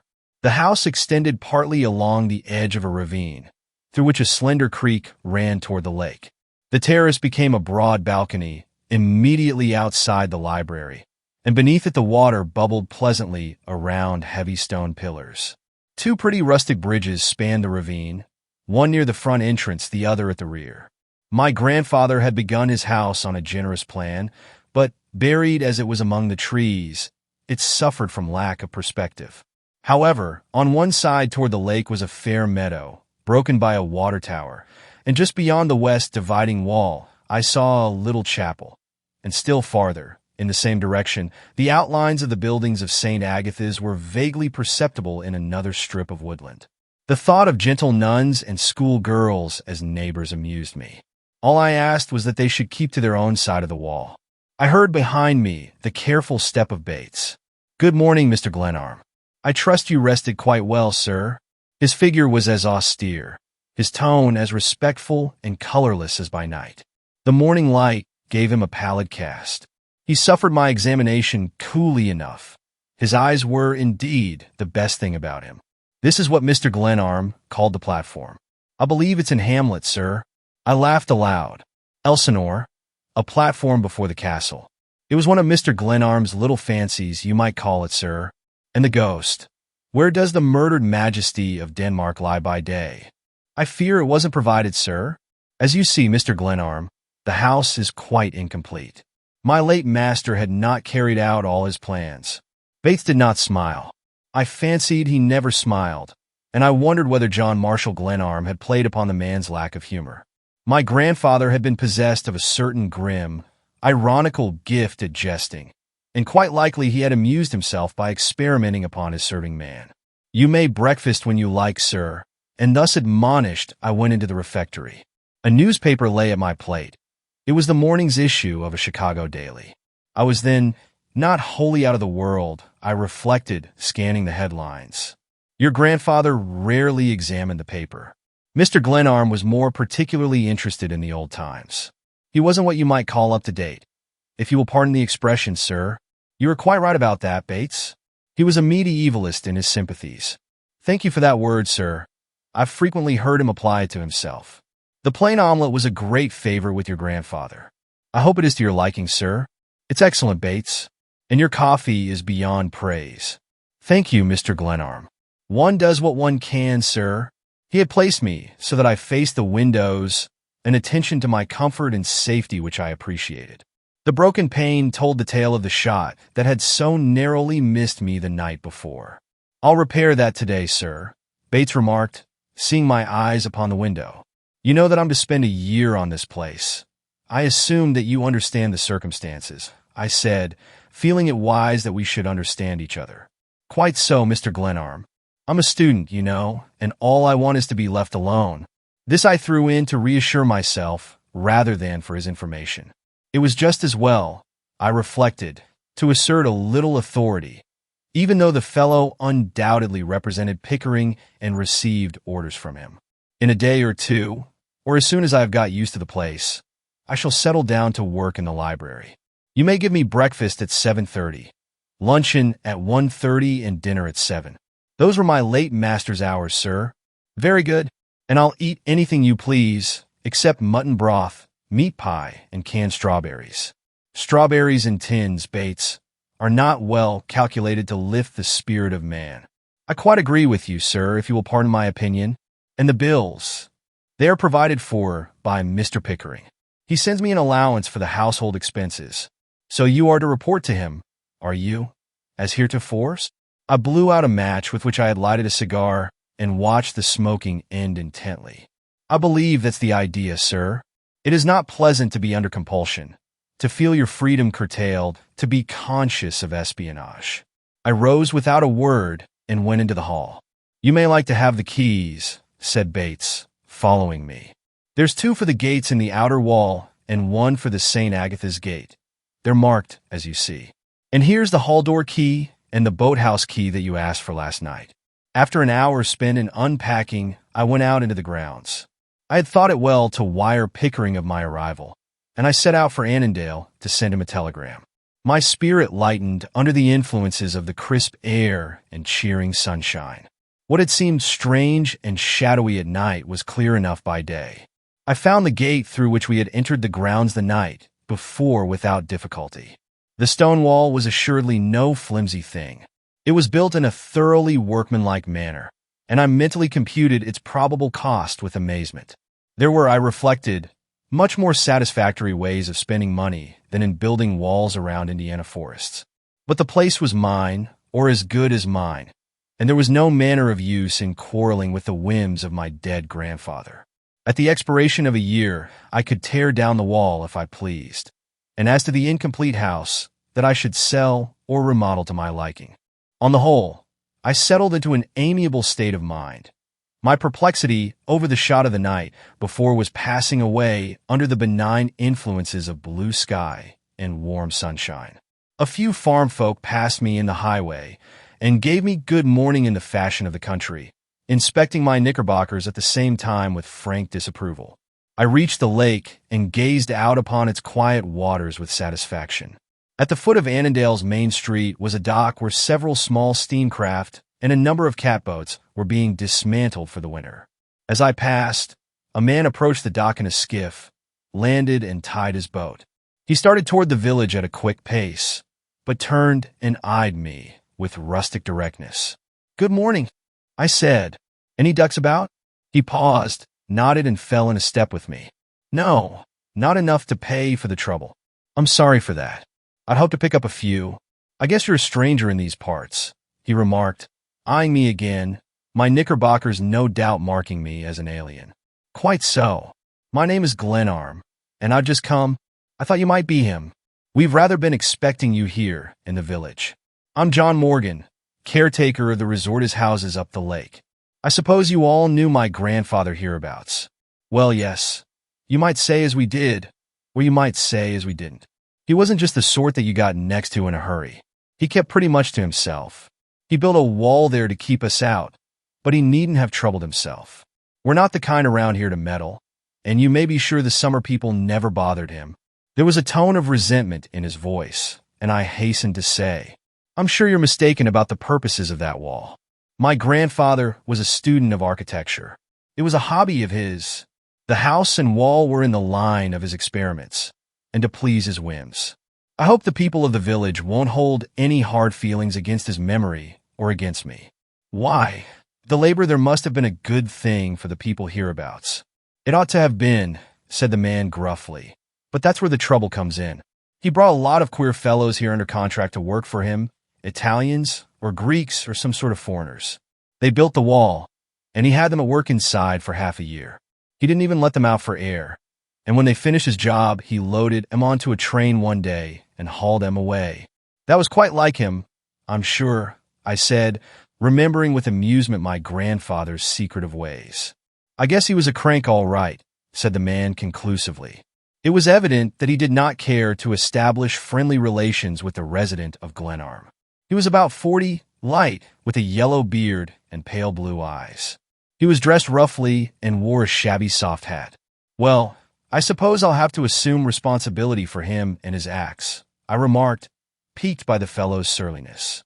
We had reached the center of the village, and he left me abruptly, crossing the street to one of the shops. I continued on to the railway station, where I wrote and paid for my message. The station master inspected me carefully as I searched my pockets for change. "You want your telegrams delivered at the house?" he asked. "Yes, please," I answered, and he turned away to his desk of clicking instruments without looking at me again.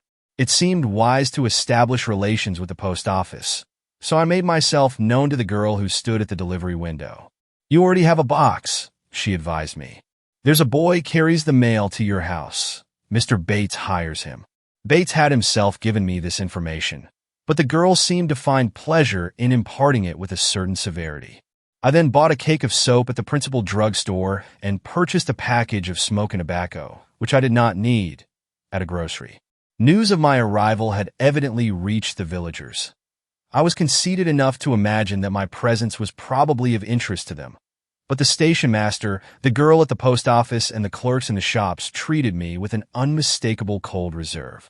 There was a certain evenness of the chill which they visited upon me, as though a particular degree of frigidity had been determined in advance.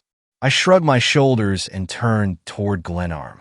My grandfather had left me a cheerful legacy of distrust among my neighbors, the result, probably, of importing foreign labor to work on his house. The surly Morgan had intimated as much, but it did not greatly matter. I had not come to Glenarm to cultivate the rustics, but to fulfill certain obligations laid down in my grandfather's will. I was, so to speak, on duty, and I much preferred that the villagers should let me alone. Comforting myself with these reflections, I reached the wharf, where I saw Morgan sitting with his feet dangling over the water, smoking a pipe. I nodded in his direction, but he feigned not to see me. A moment later, he jumped into his boat and rowed out into the lake. When I returned to the house, Bates was at work in the kitchen. This was a large square room with heavy timbers showing in the walls and low ceiling. There was a great fireplace having an enormous chimney and fitted with a crane and bobs, but for practical purposes a small range was provided. Bates received me placidly. "Yes, it's an unusual kitchen, sir. Mr. Glenarm copied it from an old kitchen in England. He took quite a pride in it. It's a pleasant place to sit in the evening, sir." He showed me the way below, where I found that the cellar extended under every part of the house and was divided into large chambers. The door of one of them was of heavy oak, bound in iron, with a barred opening at the top.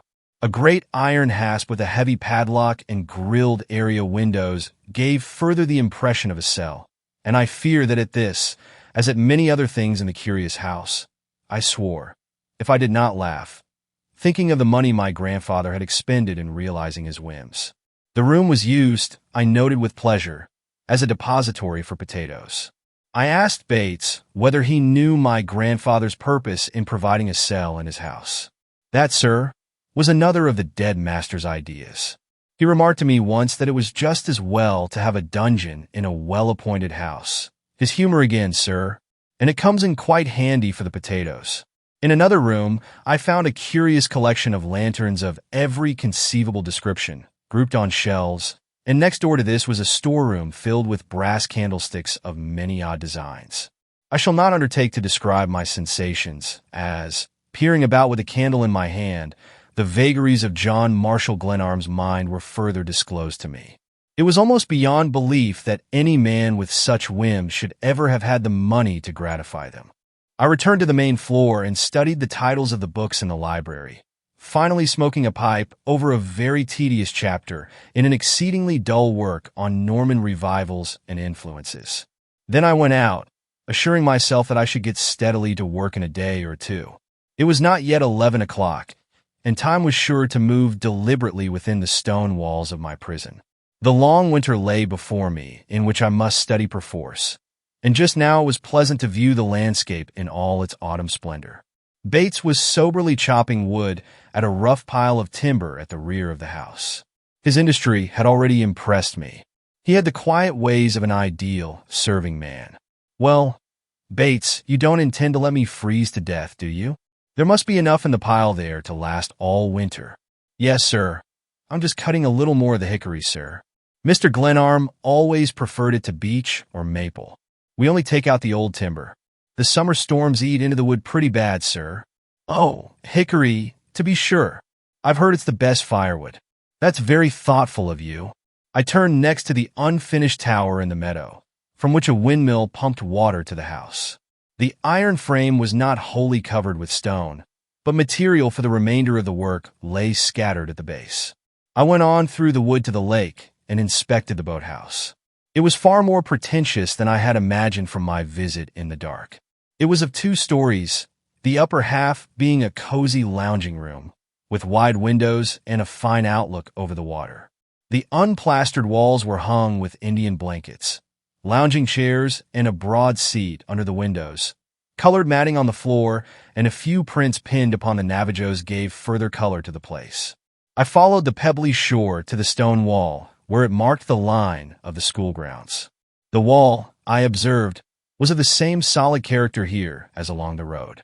I tramped beside it, reflecting that my grandfather's estate, in the heart of the Republic, would someday give the lie to foreign complaints that we have no ruins in America. I had assumed that there was no opening in the wall, but halfway to the road I found an iron gate, fastened with chain and padlock, by means of which I climbed to the top. The pillars at either side of the gate were of huge dimensions and were higher than I could reach. An intelligent forester had cleared the wood in the school grounds, which were of the same general character as the Glenarm estate. The little Gothic church near at hand was built of stone similar to that used in Glenarm House. As I surveyed the scene, a number of young women came from one of the school buildings and, forming in 2s and 4s, walked back and forth in a rough path that led to the chapel. A sister clad in a brown habit lingered near or walked first with one and then another of the students. It was all very pretty and interesting and not at all the ugly school for paupers I had expected to find. The students were not the charity children I had carelessly pictured. They were not so young, for one thing, and they seemed to be apparelled decently enough. I smiled to find myself adjusting my scarf and straightening my collar as I beheld my neighbors for the first time. As I sat thus on the wall, I heard the sound of angry voices back of me on the Glenarm side, and a crash of underbrush marked a flight and pursuit. I crouched down on the wall and waited. In a moment a man plunged through the wood and stumbled over a low-hanging vine and fell, not 10 yards from where I lay. To my great surprise, it was Morgan, my acquaintance of the morning. He rose, cursed his ill luck, and, hugging the wall close, ran toward the lake. Instantly the pursuer broke into view. It was Bates, evidently much excited and with an ugly cut across his forehead. He carried a heavy club, and after listening for a moment for sounds of the enemy, he hurried after the caretaker. It was not my row, though I must say it quickened my curiosity. I straightened myself out, threw my legs over the school side of the wall, and lighted a cigar, feeling cheered by the opportunity the stone barricade offered for observing the world. As I looked off toward the little church, I found 2 other actors appearing on the scene. A girl stood in a little opening of the wood, talking to a man. Her hands were thrust into the pockets of her covert coat. She wore a red tam o' shanter that made a bright bit of color in the wood. They were not more than 20 feet away, but a wild growth of young maples lay between us, screening the wall. Their profiles were toward me, and the tones of the girl's voice reached me clearly as she addressed her companion. He wore a clergyman's high waistcoat, and I assumed that he was the chaplain whom Bates had mentioned. I am not by nature an eavesdropper, but the girl was clearly making a plea of some kind, and the chaplain's stalwart figure awoke in me an antagonism that held me to the wall. If he comes here, I shall go away, so you may as well understand it and tell him. I shan't see him under any circumstances, and I'm not going to Florida or California or anywhere else in a private car, no matter who chaperones it. Certainly not, unless you want to. Certainly not, said the chaplain. You understand that I'm only giving you his message. He thought it best not to write to me or to Sister Teresa, interrupted the girl contemptuously. What a clever man he is! And how uncle-ver I am, said the clergyman, laughing. Well, I thank you for giving me the opportunity to present his message." She smiled, nodded, and turned swiftly toward the school. The chaplain looked after her for a few moments, then walked away soberly toward the lake. He was a young fellow, clean-shaven and dark, and with a pair of shoulders that gave me a twinge of envy. I could not guess how great a factor that vigorous figure was to be in my own affairs. As I swung down from the wall and walked toward Glenarm House, my thoughts were not with the athletic chaplain, but with the girl, whose youth was, I reflected, marked by her short skirt, the unconcern with which her hands were thrust into the pockets of her coat, and the irresponsible tilt of the tam-o'-shanter. There is something jaunty, a suggestion of spirit and independence in a tam-o'-shanter, particularly a red one. If the red tam-o'-shanter expressed, so to speak, the keynote of St. Agatha's, the proximity of the school was not so bad a thing after all. In high good humor and with a sharp appetite, I went into luncheon. Chapter 6. The Girl and the Canoe. "The persimmons are off the place, sir." Mr. Glenarm was very fond of the fruit. I had never seen a persimmon before, but I was in a mood for experiment. The frost-broken rind was certainly forbidding, but the rich pulp brought a surprise of joy to my palate. Bates watched me with respectful satisfaction. His gravity was in no degree diminished by the presence of a neat strip of flesh-colored court plaster over his right eye.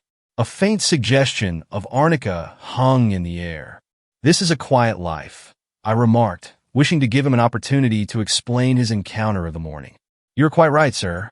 As your grandfather used to say, it's a place of peace. When nobody shoots at you through a window," I suggested. "Such a thing is likely to happen to any gentleman," he replied, "but not likely to happen more than once, if you'll allow the philosophy." He did not refer to his encounter with the caretaker, and I resolved to keep my knowledge of it to myself. I always prefer to let a rascal hang himself. And here was a case, I reasoned, where, if Bates were disloyal to the duties Pickering had imposed upon him, the fact of his perfidy was bound to disclose itself eventually. Glancing around at him, when he was off guard, I surprised a look of utter dejection upon his face as he stood with folded arms behind my chair. He flushed and started, then put his hand to his forehead. "I met with a slight accident this morning, sir. The hickory's very tough, sir. A piece of wood flew up and struck me." "Too bad," I said with sympathy. "You'd better rest a bit this afternoon." "Thank you, sir, but it's a small matter. Only, you might think it a trifle disfiguring." He struck a match for my cigarette, and I left without looking at him again. But as I crossed the threshold of the library, I formulated this note. Bates is a liar, for one thing, and a person with active enemies for another. Watch him. All things considered, the day was passing well enough. I picked up a book and threw myself on a comfortable divan to smoke and reflect before continuing my explorations. As I lay there, Bates brought me a telegram, a reply to my message to Pickering. It read, "Yours announcing arrival received and filed." It was certainly a queer business, my errand to Glenarm. I lay for a couple of hours dreaming, and counted the candles in the great crystal chandelier until my eyes ached. Then I rose, took my cap, and was soon tramping off toward the lake. There were several small boats and a naphtha launch in the boathouse. I dropped a canoe into the water and paddled off toward the summer colony, whose gables and chimneys were plainly visible from the Glenarm shore. I landed and roamed idly over leaf-strewn walks past nearly 100 cottages, to whose windows and verandas the winter blinds gave a dreary and inhospitable air. There was, at one point, a casino whose broad veranda hung over the edge of the lake, while beneath, on the waterside, was a boathouse. I had from this point a fine view of the lake, and I took advantage of it to fix in my mind the topography of the region. I could see the bold outlines of Glenarm House and its red tile roofs, and the gray tower of the little chapel beyond the wall rose above the wood with a placid dignity. Above the trees, everywhere hung the shadowy smoke of autumn. I walked back to the wharf, where I had left my canoe, and was about to step into it when I saw, rocking at a similar landing place nearby, another slight craft of the same type as my own, but painted dark maroon. I was sure the canoe had not been there when I landed. Possibly it belonged to Morgan, the caretaker. I walked over and examined it. I even lifted it slightly in the water to test its weight. The paddle lay on the dock beside me, and it, too, I weighed critically, deciding that it was a trifle light for my own taste. "Please, if you don't mind." I turned to stand face to face with the girl in the red tam o' shanter. "I beg your pardon," I said, stepping away from the canoe. She did not wear the covert coat of the morning, but a red knit jacket, buttoned tight about her. She was young with every emphasis of youth. A pair of dark blue eyes examined me with good-humored curiosity. She was on good terms with the sun. I rejoiced in the brown of her cheeks, so eloquent of companionship with the outdoor world, a certificate indeed of the favor of heaven. Show me, in October, a girl with a face of tan, whose hands applied a paddle or driven a golf ball or cast a fly beneath the blue arches of summer, and I will suffer her scorn and joy.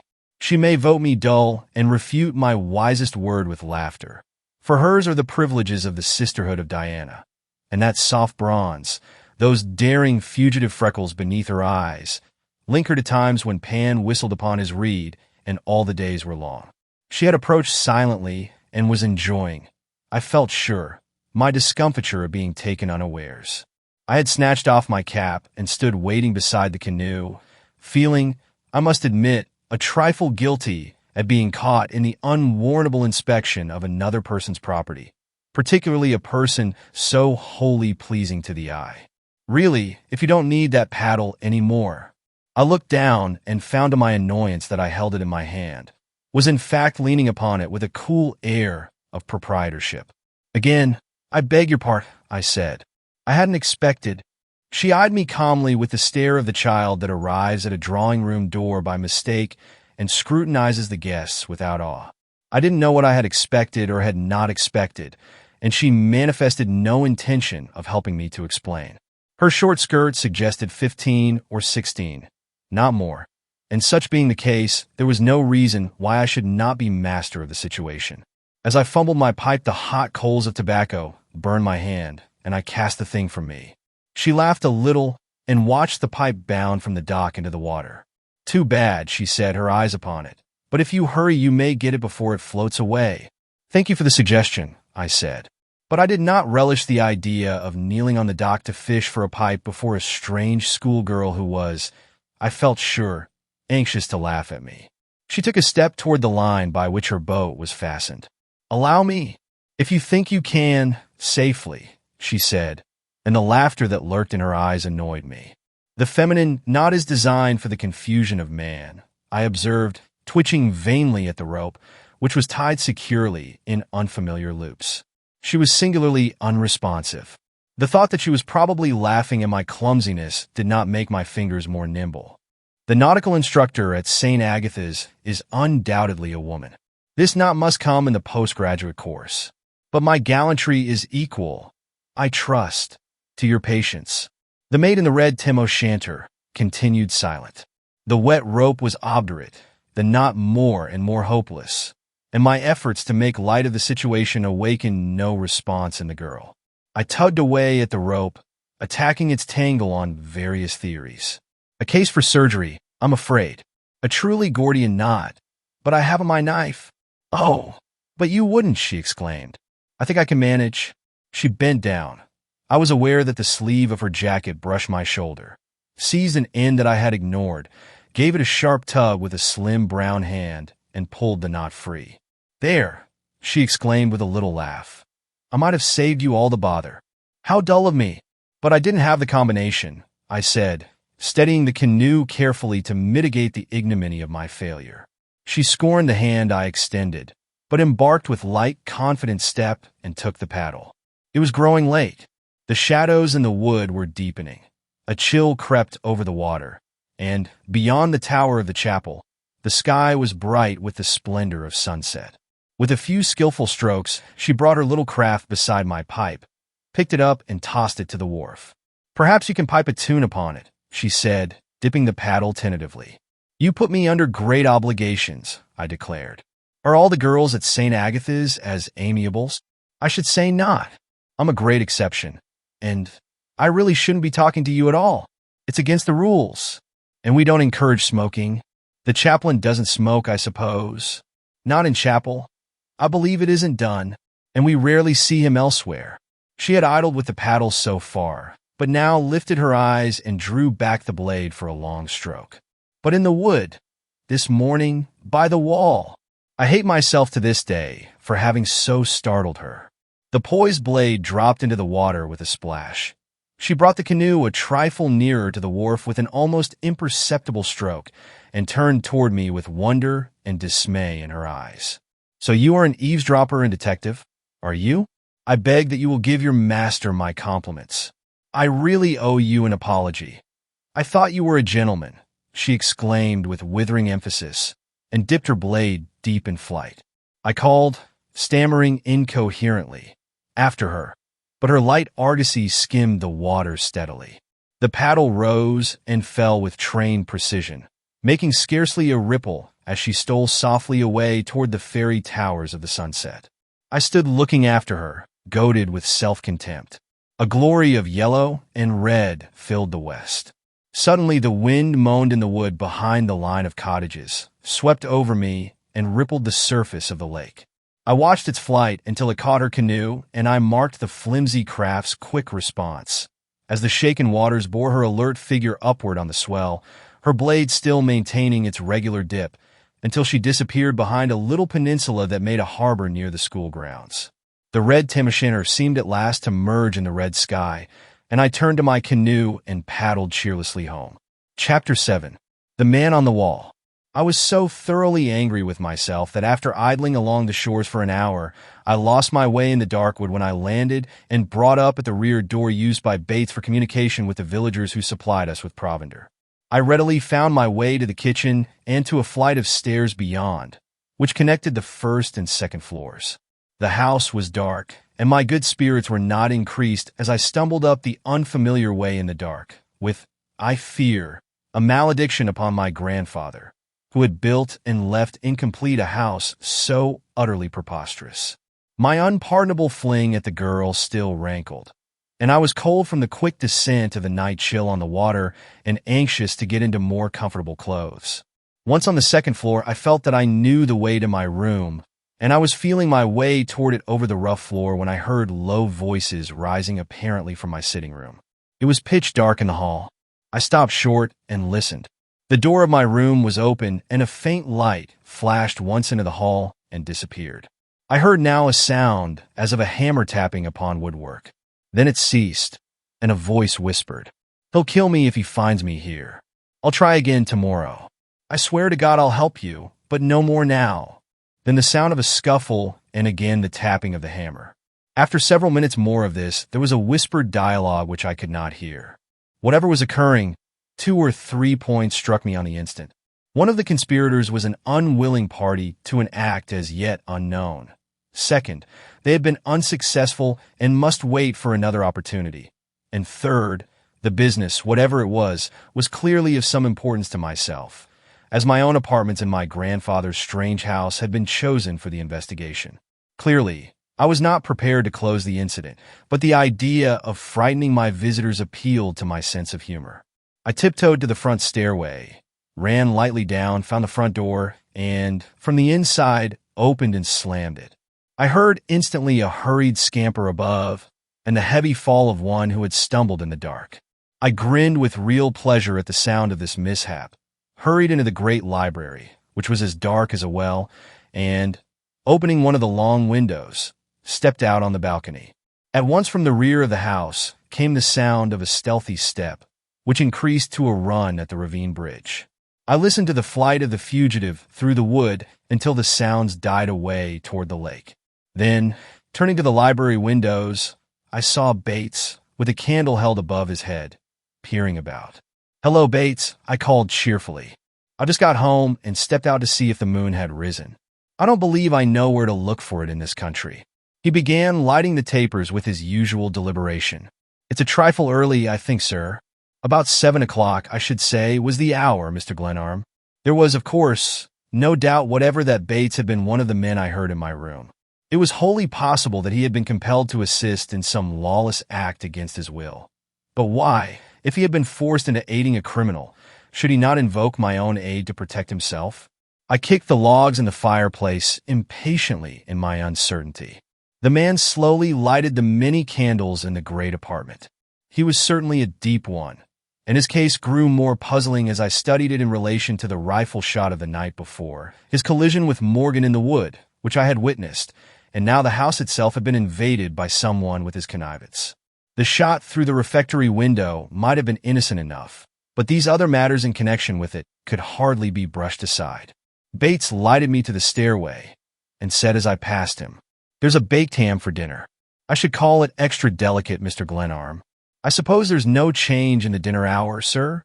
"Certainly not," I said with asperity, for I am not a person to inaugurate a dinner hour one day and change it the next. Bates wished to make conversation, the sure sign of a guilty conscience in a servant, and I was not disposed to encourage him. I closed the doors carefully and began a thorough examination of both the sitting room and the little bedchamber. I was quite sure that my own effects could not have attracted the two men who had taken advantage of my absence to visit my quarters. Bates had helped unpack my trunk and undoubtedly knew every item of my simple wardrobe. I threw open the doors of the 3 closets in the rooms and found them all in the good order established by Bates. He had carried my trunks and bags to a storeroom, so that everything I owned must have passed under his eye. My money even, the remnant of my fortune that I had drawn from the New York bank, I had placed carelessly enough in the drawer of a chiffonier otherwise piled with collars. It took but a moment to satisfy myself that this had not been touched. And, to be sure, a hammer was not necessary to open a drawer that had, from its appearance, never been locked. The game was deeper than I had imagined.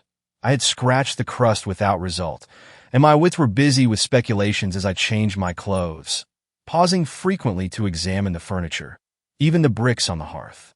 One thing only I found, the slight scar of a hammerhead on the oak paneling that ran around the bedroom.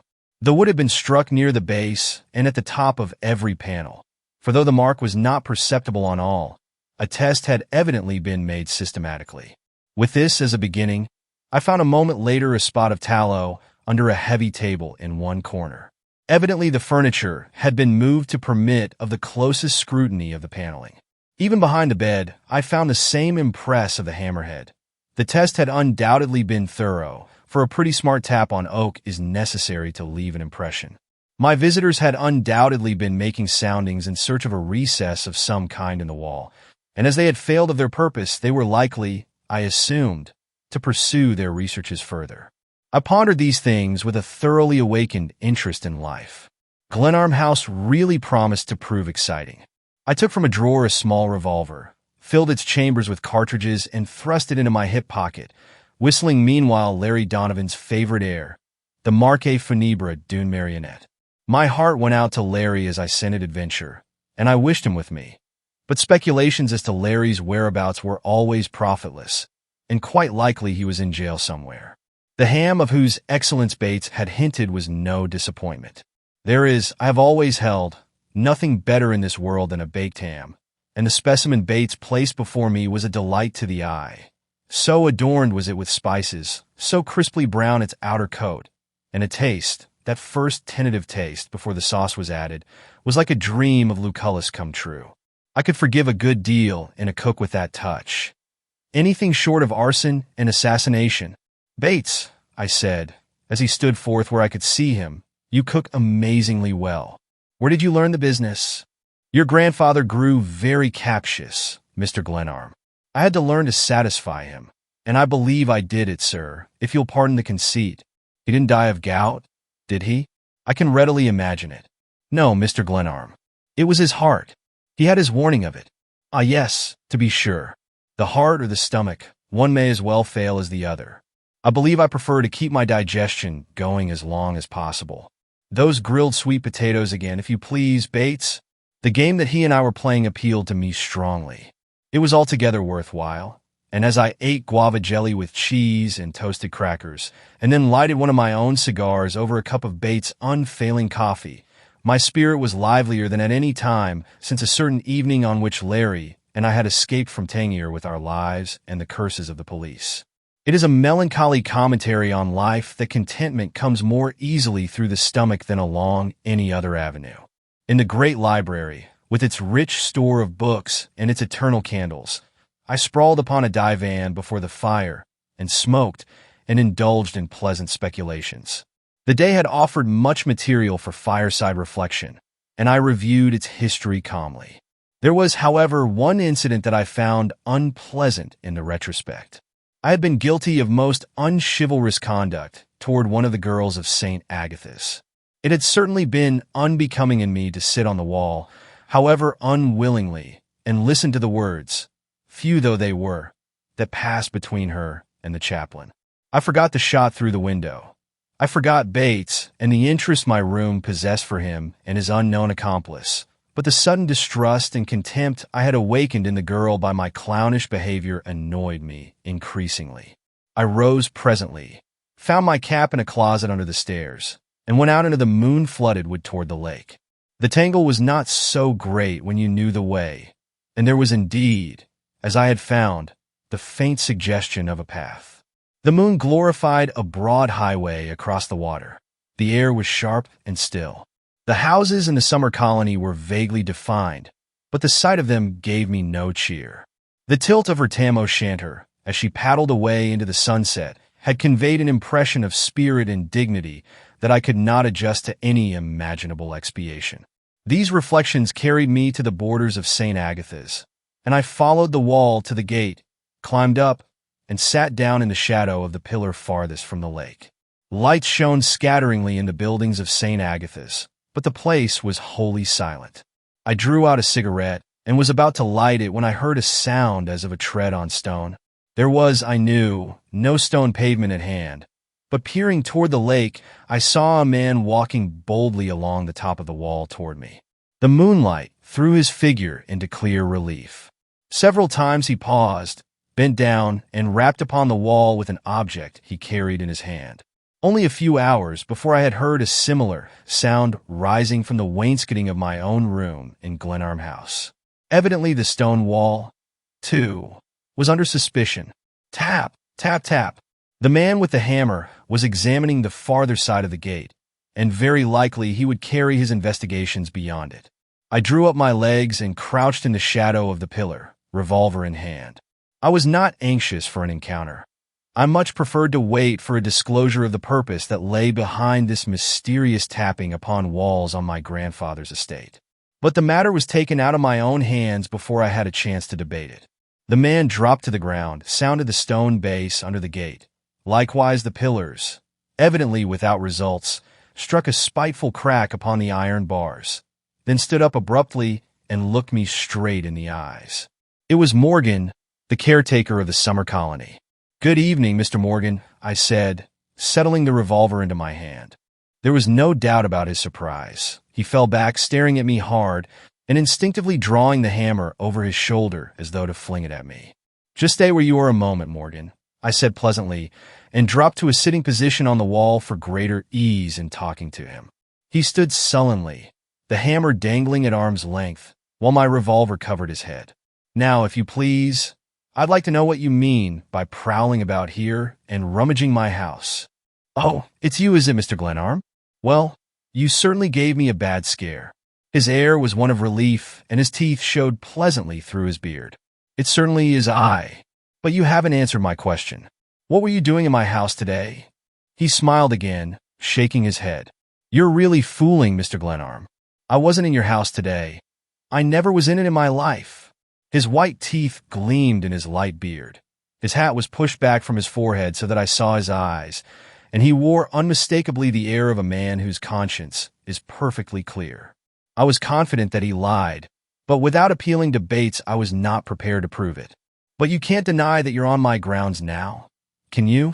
I had dropped the revolver to my knee, but I raised it again. "Certainly not, Mr. Glenarm. If you'll allow me to explain, that's precisely what I want you to do." "Well, it may seem strange," he laughed, and I felt the least bit foolish to be pointing a pistol at the head of a fellow of so amiable a spirit. "Hurry," I commanded. "Well, as I was saying, it may seem strange, but I was just examining the wall to determine the character of the work. One of the cottagers on the lake left me with the job of building a fence on his place, and I've been expecting to come over to look at this all fall. You see, Mr. Glenarm, your honored grandfather was a master in such matters, as you may know, and I didn't see any harm in getting the benefit, to put it so, of his experience. I laughed. He had denied having entered the house with so much assurance that I had been prepared for some really plausible explanation of his interest in the wall. Morgan, you said it was Morgan, didn't you? You are undoubtedly a scoundrel of the first water. I make the remark with pleasure. Men have been killed for saying less, he said, and for doing less than firing through windows at a man's head. It wasn't friendly of you. I don't see why you center all your suspicions on me. You exaggerate my importance, Mr. Glenarm. I'm only the man of all work at a summer resort. I wouldn't believe you, Morgan, if you swore on a stack of Bibles as high as this wall. Thanks, he ejaculated mockingly. Like a flash, he swung the hammer over his head and drove it at me, and at the same moment I fired. The hammerhead struck the pillar near the outer edge, and in such a manner that the handle flew around and smote me smartly in the face. By the time I reached the ground, the man was already running rapidly through the park, darting in and out among the trees, and I made after him at hot speed. The hammer handle had struck slantingly across my forehead, and my head ached from the blow. I abused myself roundly for managing the encounter so stupidly, and in my rage fired twice with no aim whatever after the flying figure of the caretaker. He clearly had the advantage of familiarity with the wood, striking off boldly into the heart of it, and quickly widening the distance between us. But I kept on, even after I ceased to hear him threshing through the undergrowth, and came out presently at the margin of the lake about 50 feet from the boathouse. I waited in the shadow for some time, expecting to see the fellow again, but he did not appear. I found the wall with difficulty and followed it back to the gate. It would be just as well, I thought, to possess myself of the hammer, and I dropped down on the St. Agatha side of the wall and groped about among the leaves until I found it. Then I walked home, went into the library, alight with its many candles just as I had left it, and sat down before the fire to meditate. I had been absent from the house only 45 minutes. Chapter 8. A String of Gold Beads. A moment later, Bates entered with a fresh supply of wood. I watched him narrowly for some sign of perturbation, but he was not to be caught off guard. Possibly he had not heard the shots in the wood. At any rate, he tended the fire with his usual gravity, and after brushing the hearth paused respectfully. "Is there anything further, sir?" "I believe not, Bates." "Oh, here's a hammer I picked up out in the grounds a bit ago. I wish you'd see if it belongs to the house." He examined the implement with care and shook his head. "It doesn't belong here, I think, sir, but we sometimes find tools left by the carpenters that worked on the house. Shall I put this in the tool chest, sir?" "Never mind. I need such a thing now and then, and I'll keep it handy." "Very good, Mr. Glenarm. It's a bit sharper tonight, but we're likely to have sudden changes at this season." "I dare say." We were not getting anywhere. The fellow was certainly an incomparable actor. "You must find it pretty lonely here, Bates.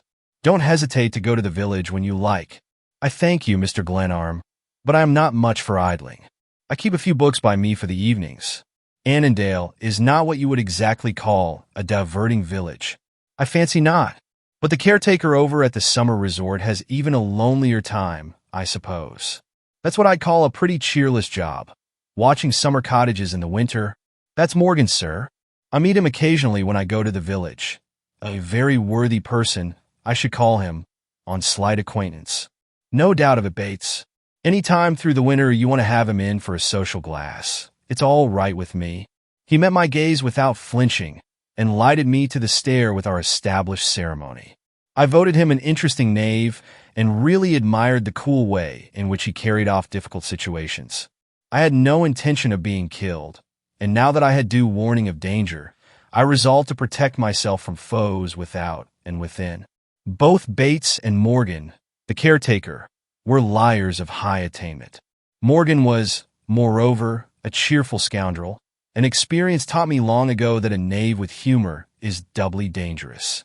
Before going to bed, I wrote a long letter to Larry Donovan, giving him a full account of my arrival at Glenarm House. The thought of Larry always cheered me, and as the pages slipped from my pen, I could feel his sympathy and hear him chuckling over the lively beginning of my year at Glenarm. The idea of being fired upon by an unseen foe would, I knew, give Larry a real lift of the spirit.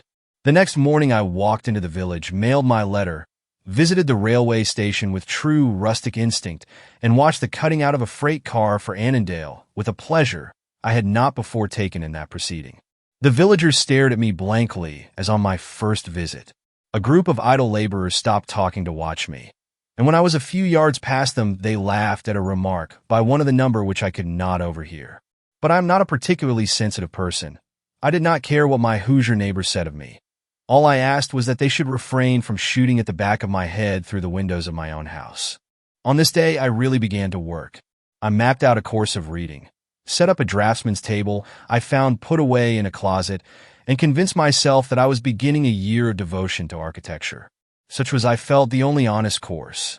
I should work every day from 8 until 1, and my leisure I should give to recreation and a search for the motives that lay behind the crafts and assaults of my enemies. When I plunged into the wood in the middle of the afternoon, it was with the definite purpose of returning to the upper end of the lake for an interview with Morgan, who had, so Bates informed me, a small house back of the cottages. I took the canoe I had chosen for my own use from the boathouse and paddled up the lake. The air was still warm, but the wind that blew out of the south tasted of rain. I scanned the water and the borders of the lake for signs of life. More particularly, I may as well admit, for a certain maroon-colored canoe and a girl in a red tam o' shanter, but lake and summer cottages were mine alone. I landed and began at once my search for Morgan. There were many paths through the woods back of the cottages, and I followed several futilely before I at last found a small house snugly bid away in a thicket of young maples. The man I was looking for came to the door quickly in response to my knock. "Good afternoon, Morgan." "Good afternoon, Mr. Glenarm," he said, taking the pipe from his mouth the better to grin at me. He showed no sign of surprise, and I was nettled by his cool reception. There was, perhaps, a certain element of recklessness in my visit to the house of a man who had shown so singular an interest in my affairs, and his cool greeting vexed me. "Morgan," I began. "Won't you come in and rest yourself, Mr. Glenarm?" he interrupted. "I reckon you're tired from your trip over." "Thank you, no," I snapped. "Suit yourself, Mr. Glenarm." He seemed to like my name and gave it a disagreeable, drawling emphasis. "Morgan, you are an infernal blackguard. You have tried twice to kill me. We'll call it that if you like." And he grinned. "But you'd better cut off one for this." He lifted the gray fedora hat from his head and poked his finger through a hole in the top. "You're a pretty fair shot, Mr. Glenarm. The fact about me is," and he winked, "the honest truth is, I'm all out of practice.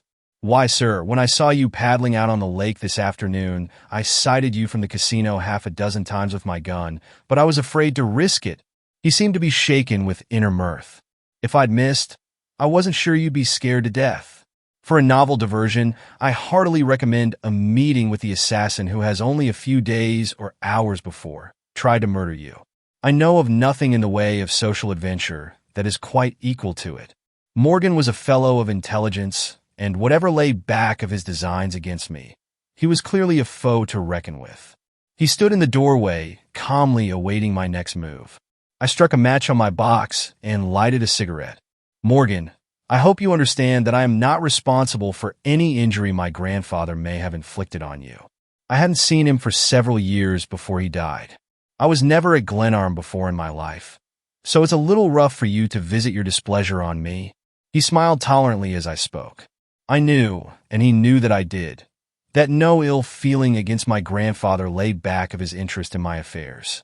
"You're not quite the man your grandfather was, Mr. Glenarm. You'll excuse my bluntness, but I take it that you're a frank man.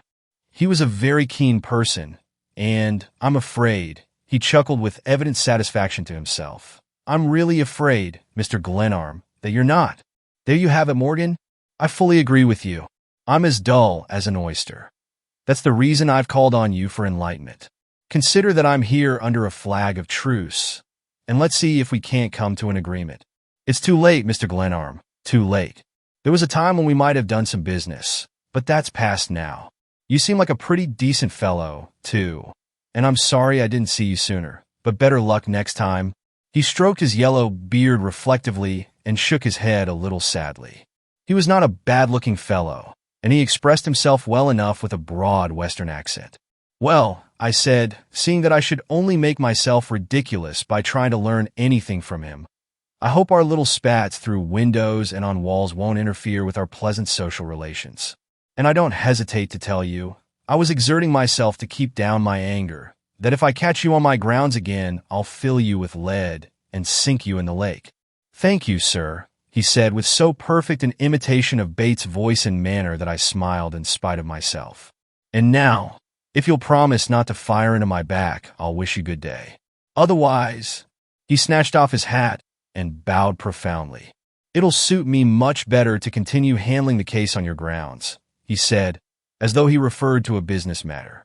Killing a man on your own property requires some explaining. You may have noticed it. Yes, I commit most of my murders away from home, I said. I formed the habit early in life. Good day, Morgan. As I turned away, he closed his door with a slam, a delicate way of assuring me that he was acting in good faith and not preparing to puncture my back with a rifle ball. I regained the lakeshore, feeling no great discouragement over the lean results of my interview, but rather a fresh zest for the game, whatever the game might be. Morgan was not an enemy to trifle with. He was, on the other hand, a clever and daring foe, and the promptness with which he began war on me the night of my arrival at Glenarm House indicated that there was method in his hostility. The sun was going his ruddy way beyond St. Agatha's as I drove my canoe into a little cove near which the girl and the tam o' shanter had disappeared the day before. The shore was high here, and at the crest was a long curved bench of stone reached by half a dozen steps, from which one might enjoy a wide view of the country, both across the lake and directly inland. The bench was a pretty bit of work, boldly reminiscential of Alma Tadema, and is clearly the creation of John Marshall Glenarm as though his name had been carved upon it. It was assuredly a spot for a pipe and a mood, and as the shadows crept through the wood before me and the water, stirred by the rising wind, began to beat below, I invoked the one and yielded to the other. Something in the withered grass at my feet caught my eye. I bent and picked up a string of gold beads, dropped there, no doubt, by some girl from the school or a careless member of the summer colony. I counted the separate beads. They were round, and there were 50 of them, the proper length for one turnabout a girl's throat, perhaps. Not more than that. I lifted my eyes and looked off towards St. Agatha's. Child of the red tam o' shanter, I'm very sorry I was rude to you yesterday, for I liked your steady stroke with the paddle, and I admired, even more, the way you spurned me when you saw that among all the cads in the world I am number one in Class A. And these golden bubbles, O girl of the red tam o' shanter, if they are not yours you shall help me find the owner, for we are neighbors, you and I, and there must be peace between our houses. With this foolishness I rose, thrust the beads into my pocket, and paddled home in the waning glory of the sunset. That night, as I was going quite late to bed, bearing a candle to light me through the dark hall to my room, I heard a curious sound, as of someone walking stealthily through the house. At first I thought Bates was still abroad, but I waited, listening for several minutes, without being able to mark the exact direction of the sound or to identify it with him. I went on to the door of my room, and still a muffled step seemed to follow me. First it had come from below, then it was much like someone going upstairs. But where? In my own room I still heard steps, light, slow, but distinct. Again there was a stumble and a hurried recovery. Ghosts, I reflected, do not fall downstairs. The sound died away, seemingly in some remote part of the house, and though I prowled about for an hour, it did not recur that night. Chapter 9.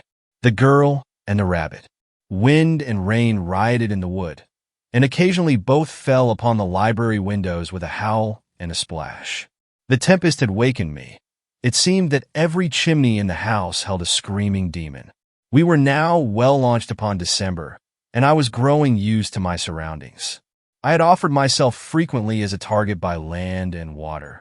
I had sat on the wall and tempted fate, and I had roamed the house constantly expecting to surprise Bates in some act of treachery. But the days were passing monotonously. I saw nothing of Morgan.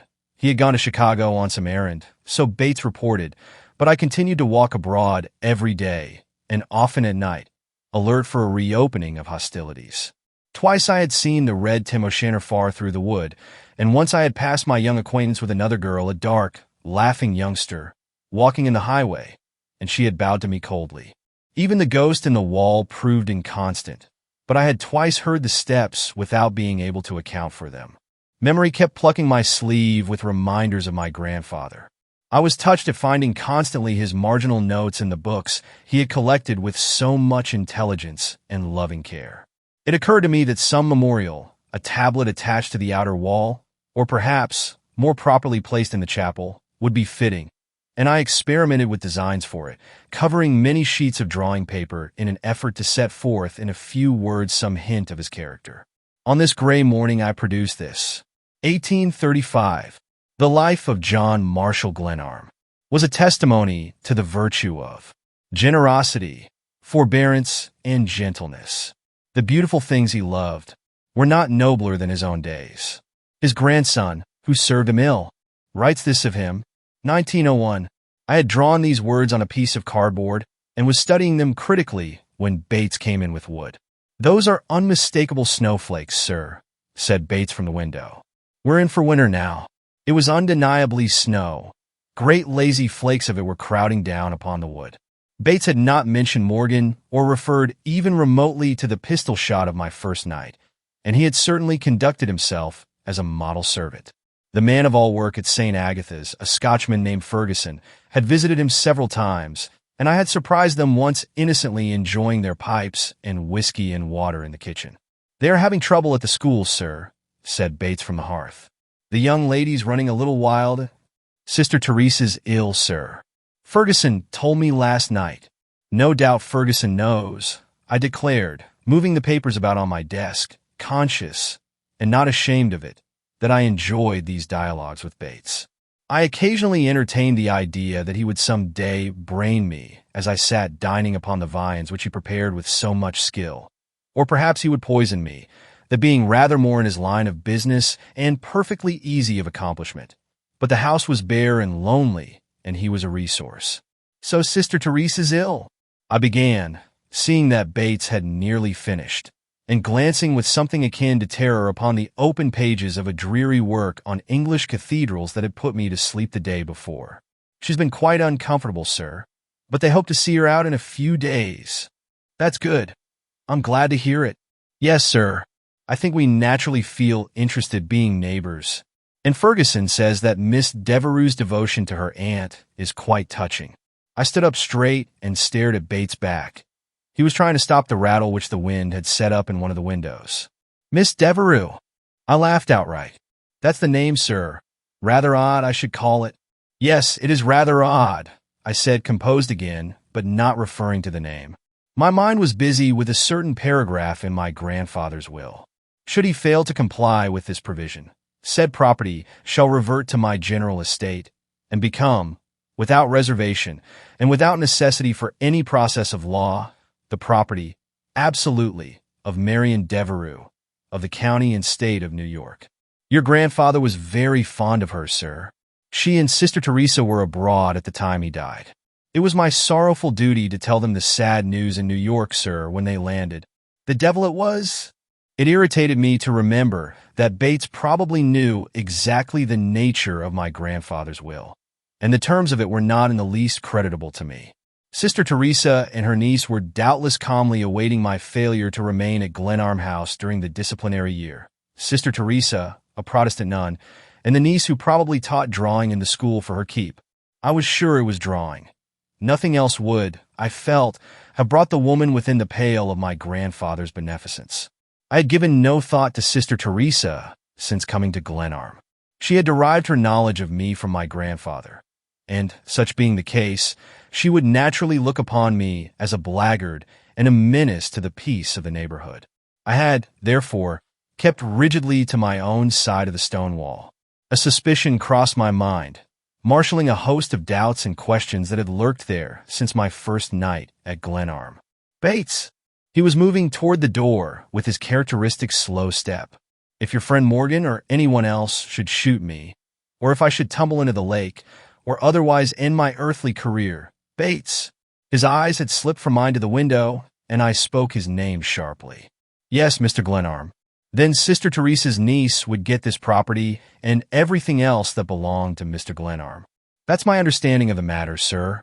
Morgan, the caretaker, has tried to kill me twice since I came here. He fired at me through the window the night I came. Bates. I waited for his eyes to meet mine again. His hands opened and shut several times. An alarm and fear convulsed his face for a moment. Bates, I'm trying my best to think well of you. But I want you to understand. I smote the table with my clenched hand, that if these women, or your employer, Mr. Pickering, or that damned hound, Morgan, or you, damn you, I don't know who or what you are. Think you can scare me away from here? You've waked up the wrong man. And I'll tell you another thing, and you may repeat it to your school teachers and to Mr. Pickering, who pays you, and to Morgan, whom somebody has hired to kill me, that I'm going to keep faith with my dead grandfather, and that when I've spent my year here and done what that old man wished me to do, I'll give him this house and every acre of ground and every damn dollar the estate carries with it. And now one other thing. I suppose there's a sheriff or some kind of constable with jurisdiction over this place, and I could have the whole lot of you put into jail for conspiracy, but I'm going to stand out against you alone. Do you understand me, you hypocrite, you stupid, slinking spy? Answer me, quick, before I throw you out of the room. I had worked myself into a great passion and fairly roared my challenge, pounding the table in my rage. Yes, sir. I quite understand you, sir. But I'm afraid, sir. Of course you're afraid, I shouted, enraged anew by his halting speech. You have every reason in the world to be afraid. You probably heard that I'm a bad lot and a worthless adventurer. But you can tell Sister Teresa or Pickering or anybody you please that I'm 10 times as bad as I've ever been painted. Now clear out of here. He left the room without looking at me again. During the morning, I strolled through the house several times to make sure he had not left it to communicate with some of his fellow plotters. But I was, I admit, disappointed to find him in every instance busy at some wholly proper task. Once, indeed, I found him cleaning my storm boots. To find him thus humbly devoted to my service, after the raking I had given him dulled the edge of my anger. I went back to the library and planned a cathedral in 7 styles of architecture, all unrelated and impossible. And when this began to bore me, I designed a crypt in which the wicked should be buried standing on their heads, and only the very good might lie and sleep in peace. These diversions and several black cigars won me to a more amiable mood. I felt better, on the whole, for having announced myself to the delectable Bates, who gave me for luncheon a brace of quails, done in a manner that stripped criticism of all weapons. We did not exchange a word, and after knocking about in the library for several hours, I went out for a tramp. Winter had indeed come and possessed the earth, and it had given me a new landscape. The snow continued to fall in great, heavy flakes, and the ground was widening fast.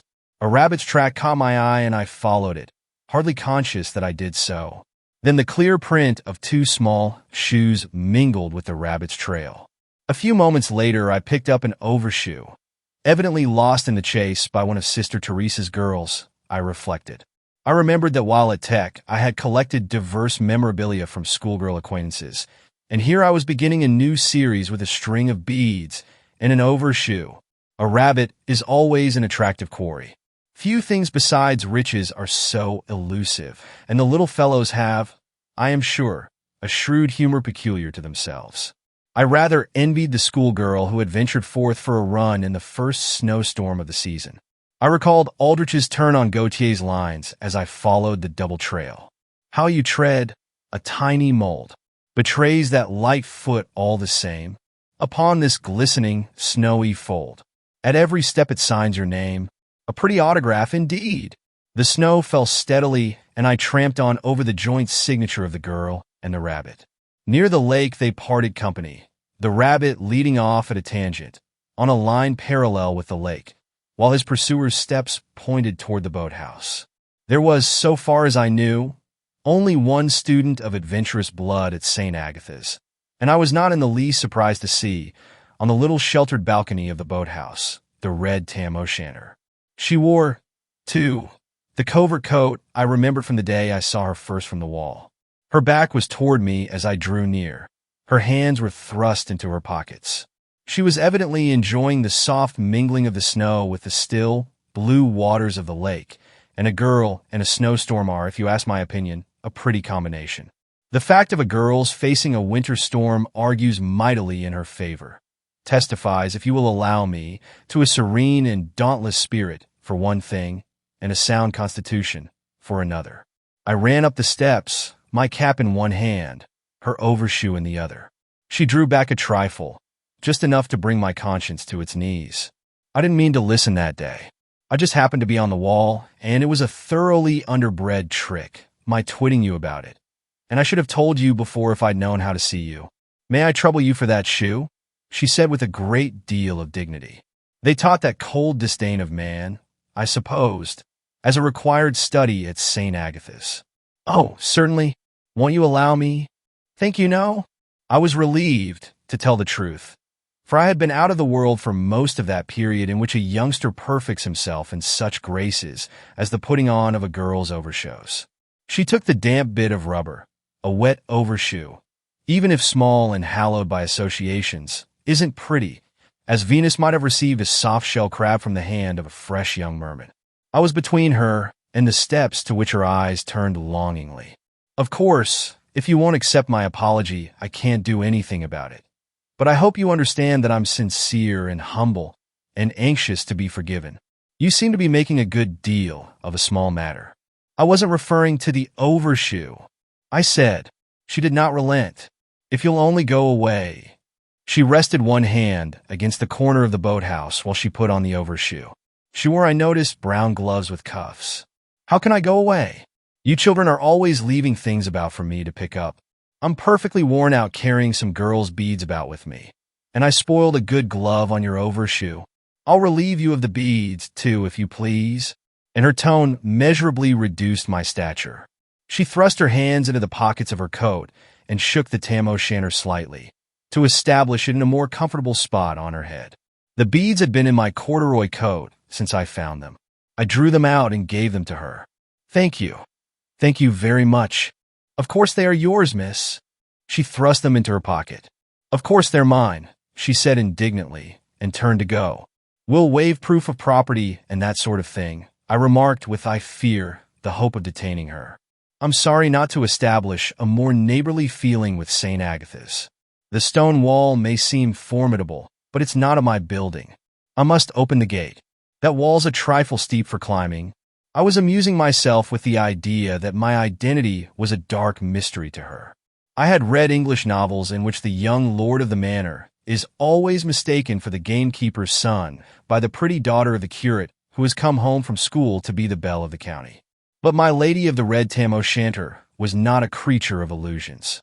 It serves a very good purpose, the wall, I mean Mr. Glenarm. She was walking down the steps, and I followed. I am not a man to suffer a lost schoolgirl to cross my lands unattended in a snowstorm. And the piazza of a boathouse is not, I submit, a pleasant loafing place on a winter day. She marched before me, her hands in her pockets. I liked her particularly that way, with an easy swing and a light and certain step. Her remark about the wall did not encourage further conversation, and I fell back upon the poets. Stone walls do not a prison make, nor iron bars a cage. I quoted. Quoting poetry in a snowstorm while you stumble through a woodland behind a girl who shows no interest in either your prose or your rhymes has its embarrassments, particularly when you are breathing a trifle hard from the swift pace your auditor is leading you.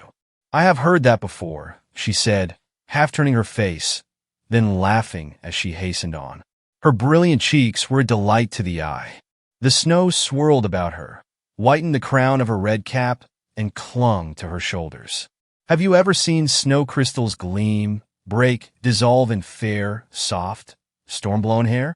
Do you know how a man will pledge his soul that a particular flake will never fade, never cease to rest upon a certain flying strand over a girlish temple?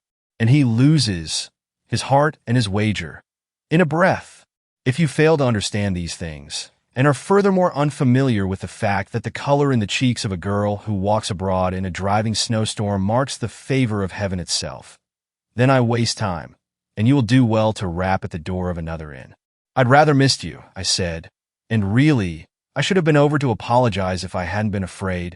Sister Teresa is rather fierce, she declared, and we're not allowed to receive gentlemen callers. It says so in the catalog, so I imagined. I trust Sister Teresa is improving. Yes, thank you. And Miss Devereux. She is quite well, I hope." She turned her head as though to listen more carefully, and her steps slackened for a moment. Then she hurried blithely forward. "Oh, she's always well, I believe. You know her, of course." "Oh, rather. She gives us music lessons." "So Miss Devereux is the music teacher, is she? Should you call her a popular teacher?" "The girls call her." She seemed moved to mirth by the recollection. "Miss Prim and Prosy." "Ugh!" I exclaimed sympathetically. "Tall and hungry-looking, with long talons that pound the keys with grim delight. I know the sort. She's a sight." And my guide laughed approvingly. "But we have to take her. She's part of the treatment. You speak of St. Agatha's as though it were a sanatorium." "Oh, it's not so bad. I've seen worse." "Where do most of the students come from? All what you call Hoosiers?" "Oh, no. They're from all over Cincinnati, Chicago, Cleveland, Indianapolis. What the magazines call the Middle West. I believe that is so. The bishop addressed us once as the flower of the Middle West, and made us really wish he'd come again." We were approaching the gate. Her indifference to the storm delighted me. Here, I thought in my admiration, is a real product of the Western world.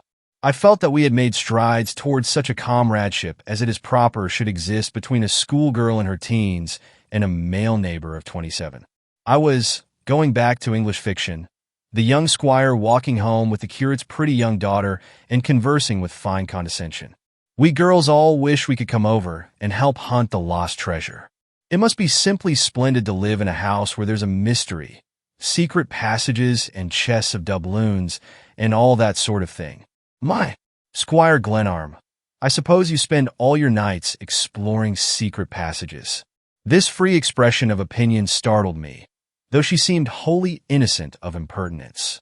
"Who says there's any secret about the house?" I demanded. "Oh, Ferguson, the gardener, and all the girls." "I fear Ferguson is drawing on his imagination." "Well, all the people in the village think so. I've heard the candy shop woman speak of it often." "She'd better attend to her taffy," I retorted. "Oh, you mustn't be sensitive about it. All us girls think it ever so romantic, and we call you sometimes the lord of the realm. And when we see you walking through the darkling wood at evenfall, we say, 'My lord is brooding upon the treasure chests.'" This, delivered in the stilted tone of one who is half quoting and half improvising, was irresistibly funny, and I laughed with goodwill. "I hope you've forgiven me," I began, kicking the gate to knock off the snow and taking the key from my pocket. "But I haven't, Mr. Glenarm. Your assumption is, to say the least, unwarranted. I got that from a book." "It isn't fair for you to know my name and for me not to know yours," I said leadingly. "You are perfectly right. You are Mr. John Glenarm, the gardener told me, and I am just Olivia. They don't allow me to be called Miss yet." "I'm very young, sir." "You've only told me half." And I kept my hand on the closed gate. The snow still fell steadily, and the short afternoon was nearing its close.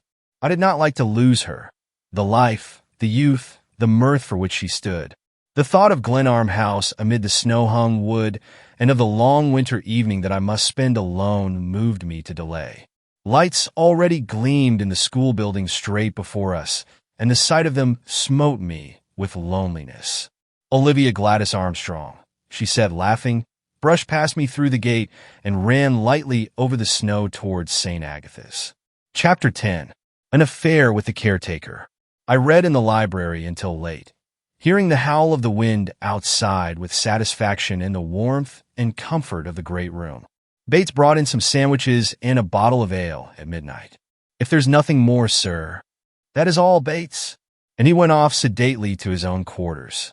I was restless and in no mood for bed, and mourned the lack of variety in my grandfather's library. I moved about from shelf to shelf, taking down one book after another, and while thus engaged came upon a series of large volumes extra illustrated in watercolors of unusual beauty. They occupied a lower shelf, and I sprawled on the floor like a boy with a new picture book in my absorption, piling the great volumes about me. They were on related subjects pertaining to the French chateaux. In the last volume, I found a sheet of white notepaper no larger than my hand, a forgotten bookmark, I assumed, and half crumpled it in my fingers before I noticed the lines of a pencil sketch on one side of it. I carried it to the table and spread it out. It was not the bit of idle penciling it had appeared to be at first sight. A scale had evidently been followed, and the lines drawn with a ruler. With such trifles my grandfather had no doubt amused himself. There was a long corridor indicated, but of this I could make nothing. I studied it for several minutes, thinking it might have been a tentative sketch of some part of the house. In turning it about under the candelabrum, I saw that in several places the glaze had been rubbed from the paper by an eraser, and this piqued my curiosity. I brought a magnifying glass to bear upon the sketch. The drawing had been made with a hard pencil, and the eraser had removed the lead, but a well-defined imprint remained. I was able to make out the letters N.W. 3/4 to C. A reference clearly enough to points of the compass and a distance. The word ravine was scrawled over a rough outline of a doorway or opening of some sort, and then the phrase, "The door of bewilderment." Now I am rather an imaginative person. That is why engineering captured my fancy. It was through his trying to make an architect, a person who quarrels with women about their kitchen sinks, of a boy who wanted to be an engineer, that my grandfather and I failed to hit it off. From boyhood, I have never seen a great bridge or watched a locomotive climb a difficult hillside without a thrill, and a lighthouse still seems to me quite the finest monument a man can build for himself. My grandfather's devotion to old churches and medieval houses always struck me as trifling and unworthy of a grown man.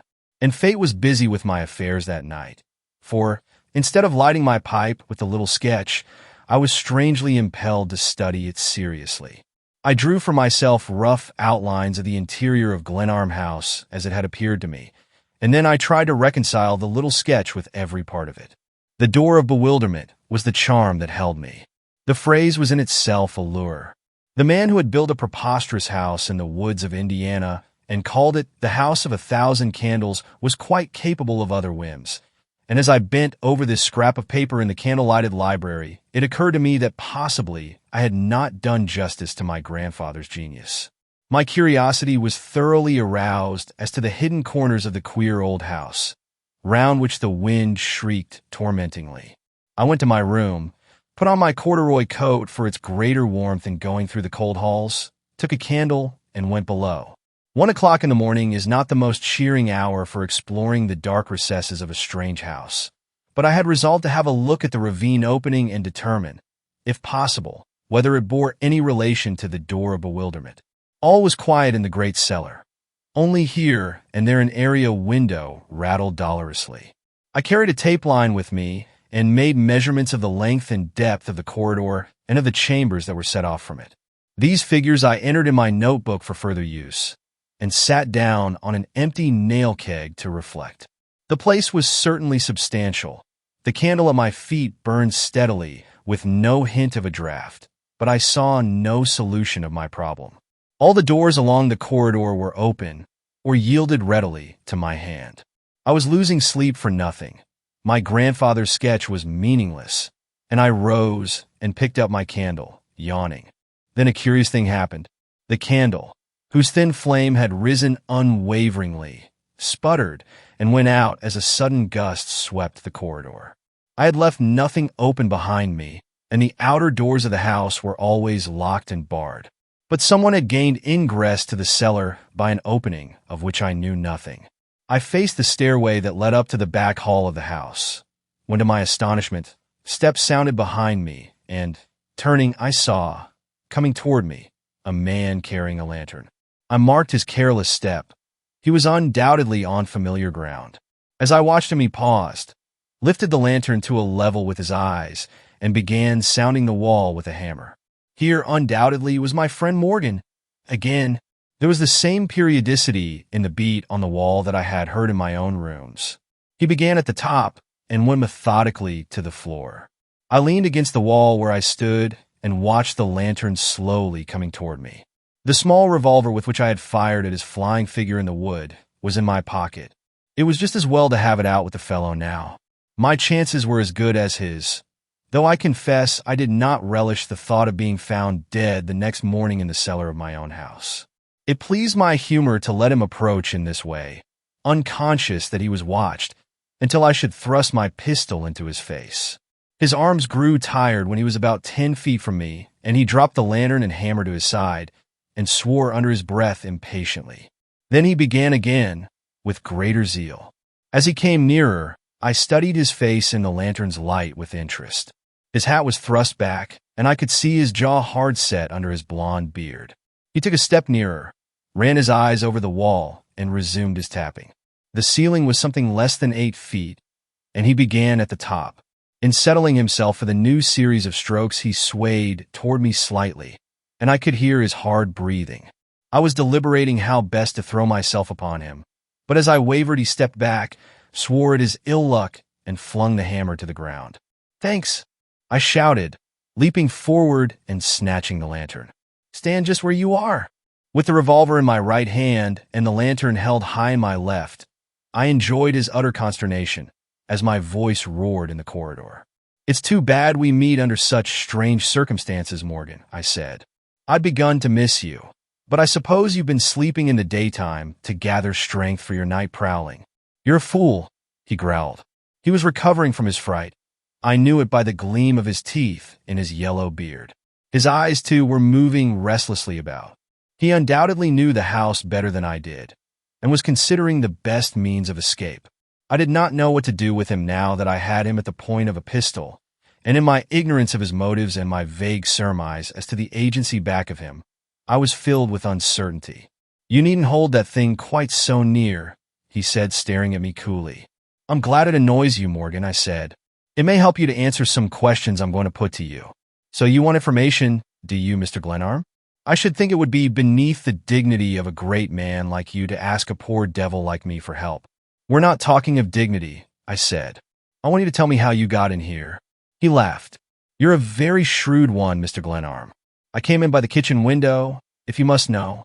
I got in before your solemn jack-of-all-trades locked up, and I walked down to the end of the passage there." He indicated the direction with a slight jerk of his head, and slept until it was time to go to work. "You can see how easy it was." I laughed now at the sheer assurance of the fellow. "If you can't lie better than that, you needn't try again. Face about now, and march." I put new energy into my tone, and he turned and walked before me down the corridor in the direction from which he had come. We were, I dare say, a pretty pair, he tramping doggedly before me, I following at his heels with his lantern and my pistol. The situation had played prettily into my hands, and I had every intention of wresting from him the reason for his interest in Glenarm House and my affairs. "Not so fast," I admonished sharply. "Excuse me," he replied mockingly. He was no common rogue.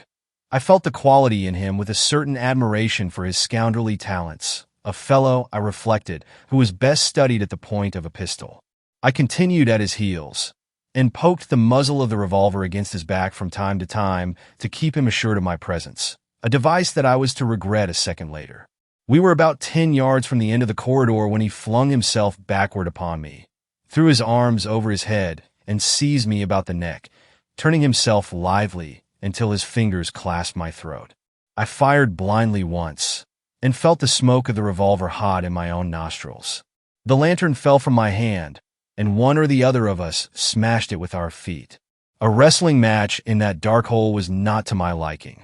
I still held onto the revolver, waiting for a chance to use it, and meanwhile he tried to throw me, forcing me back against one side and then the other of the passage. With a quick rush, he flung me away, and in the same second I fired. The roar of the shot in the narrow corridor seemed interminable. I flung myself on the floor, expecting a return shot, and quickly enough a flash broke upon the darkness dead ahead, and I rose to my feet, fired again, and leaped to the opposite side of the corridor and crouched there. We had adopted the same tactics, firing and dodging to avoid the target made by the flash of our pistols, and watching and listening after the roar of the explosions. It was a very pretty game, but destined not to last long. He was slowly retreating toward the end of the passage, where there was, I remembered, a dead wall. His only chance was to crawl through an area window I knew to be there, and this would, I felt sure, give him into my hands. After 5 shots apiece, there was a truce. The pungent smoke of the powder caused me to cough, and he laughed. "Have you swallowed a bullet, Mr. Glenarm?" he called. I could hear his feet scraping on the cement floor. He was moving away from me, doubtless intending to fire when he reached the area window and escape before I could reach him. I crept warily after him, ready to fire on the instant, but not wishing to throw away my last cartridge, that I resolved to keep for close quarters at the window. He was now very near the end of the corridor. I heard his feet strike some boards that I remembered lay on the floor there, and I was nerved for a shot in a hand-to-hand struggle if it came to that. I was sure that he sought the window. I heard his hands on the wall as he felt for it. Then a breath of cold air swept the passage, and I knew he must be drawing himself up to the opening. I fired and dropped to the floor. With the roar of the explosion, I heard him yell, but the expected return shot did not follow. The pounding of my heart seemed to mark the passing of hours. I feared that my foe was playing some trick, creeping toward me, perhaps to fire at close range or to grapple with me in the dark. The cold air still whistled into the corridor, and I began to feel the chill of it. Being fired upon is disagreeable enough, but waiting in the dark for the shot is worse. I rose and walked toward the end of the passage. Then his revolver flashed and roared directly ahead, the flame of it so near that it blinded me. I fell forward confused and stunned, but shook myself together in a moment and got upon my feet. The draft of air no longer blew into the passage. Morgan had taken himself off through the window and closed it after him. I made sure of this by going to the window and feeling of it with my hands. I went back and groped about for my candle, which I found without difficulty and lighted. I then returned to the window to examine the catch. To my utter astonishment, it was fastened with staples, driven deep into the sash, in such way that it could not possibly have been opened without the aid of tools. I tried it at every point. Not only was it securely fastened, but could not possibly be opened without an expenditure of time and labor. There was no doubt whatever that Morgan knew more about Glenarm House than I did. It was possible, but not likely, that he had crept past me in the corridor and gone out through the house, or by some other cellar window. My eyes were smarting from the smoke of the last shot, and my cheeks stung where the burnt powder had struck my face. I was alive, but in my vexation and perplexity not, I fear, grateful for my safety. It was, however, some consolation to feel sure I had winged the enemy. I gathered up the fragments of Morgan's lantern and went back to the library. The lights in half the candlesticks had sputtered out. I extinguished the remainder and started to my room. Then, in the great dark hall, I heard a muffled tread as of someone following me, not on the great staircase, nor in any place I could identify, yet unmistakably on steps of some sort beneath or above me. My nerves were already keyed to a breaking pitch, and the ghost-like tread in the hall angered me. Morgan, or his ally, Bates, I reflected, at some new trick. I ran into my room, found a heavy walking stick, and set off for Bates' room on the 3rd floor. It was always easy to attribute any sort of mischief to the fellow, and undoubtedly he was crawling through the house somewhere on an errand that boded no good to me. It was now past 2 o'clock, and he should have been asleep and out of the way long ago. I crept to his room and threw open the door without, I must say, the slightest idea of finding him there. But Bates, the enigma, Bates, the incomparable cook, the perfect servant, sat at a table, the light of several candles falling on a book over which he was bent with that maddening gravity he had never yet in my presence thrown off. He rose at once, stood at attention, inclining his head slightly. "Yes, Mr. Glenarm. Yes, the devil." I roared at him, astonished at finding him. Sorry, I must say, that he was there. The stick fell from my hands. I did not doubt he knew perfectly well that I had some purpose in breaking in upon him. I was baffled, and in my rage floundered for words to explain myself. I thought I heard someone in the house. I don't want you prowling about in the night. Do you hear? Certainly not, sir, he replied in a grieved tone. I glanced at the book he had been reading. It was a volume of Shakespeare's comedies, open at the first scene of the last act of The Winter's Tale. Quite a pretty bit of work that, I should say, he remarked. It was one of my late master's favorites. Go to the devil. I bawled at him and went down to my room and slammed the door in rage and chagrin. Thank you for listening to part 1 of The House of 1,000 Candles by Meredith Nicholson. If you enjoyed this story so far, don't forget to like, share, and leave a comment below with your thoughts. Your support helps us bring more classic tales to life. And remember to subscribe to the channel and hit the notification bell so you don't miss part 2 coming soon. Stay tuned for the next chapter of this captivating story. See you in the next part.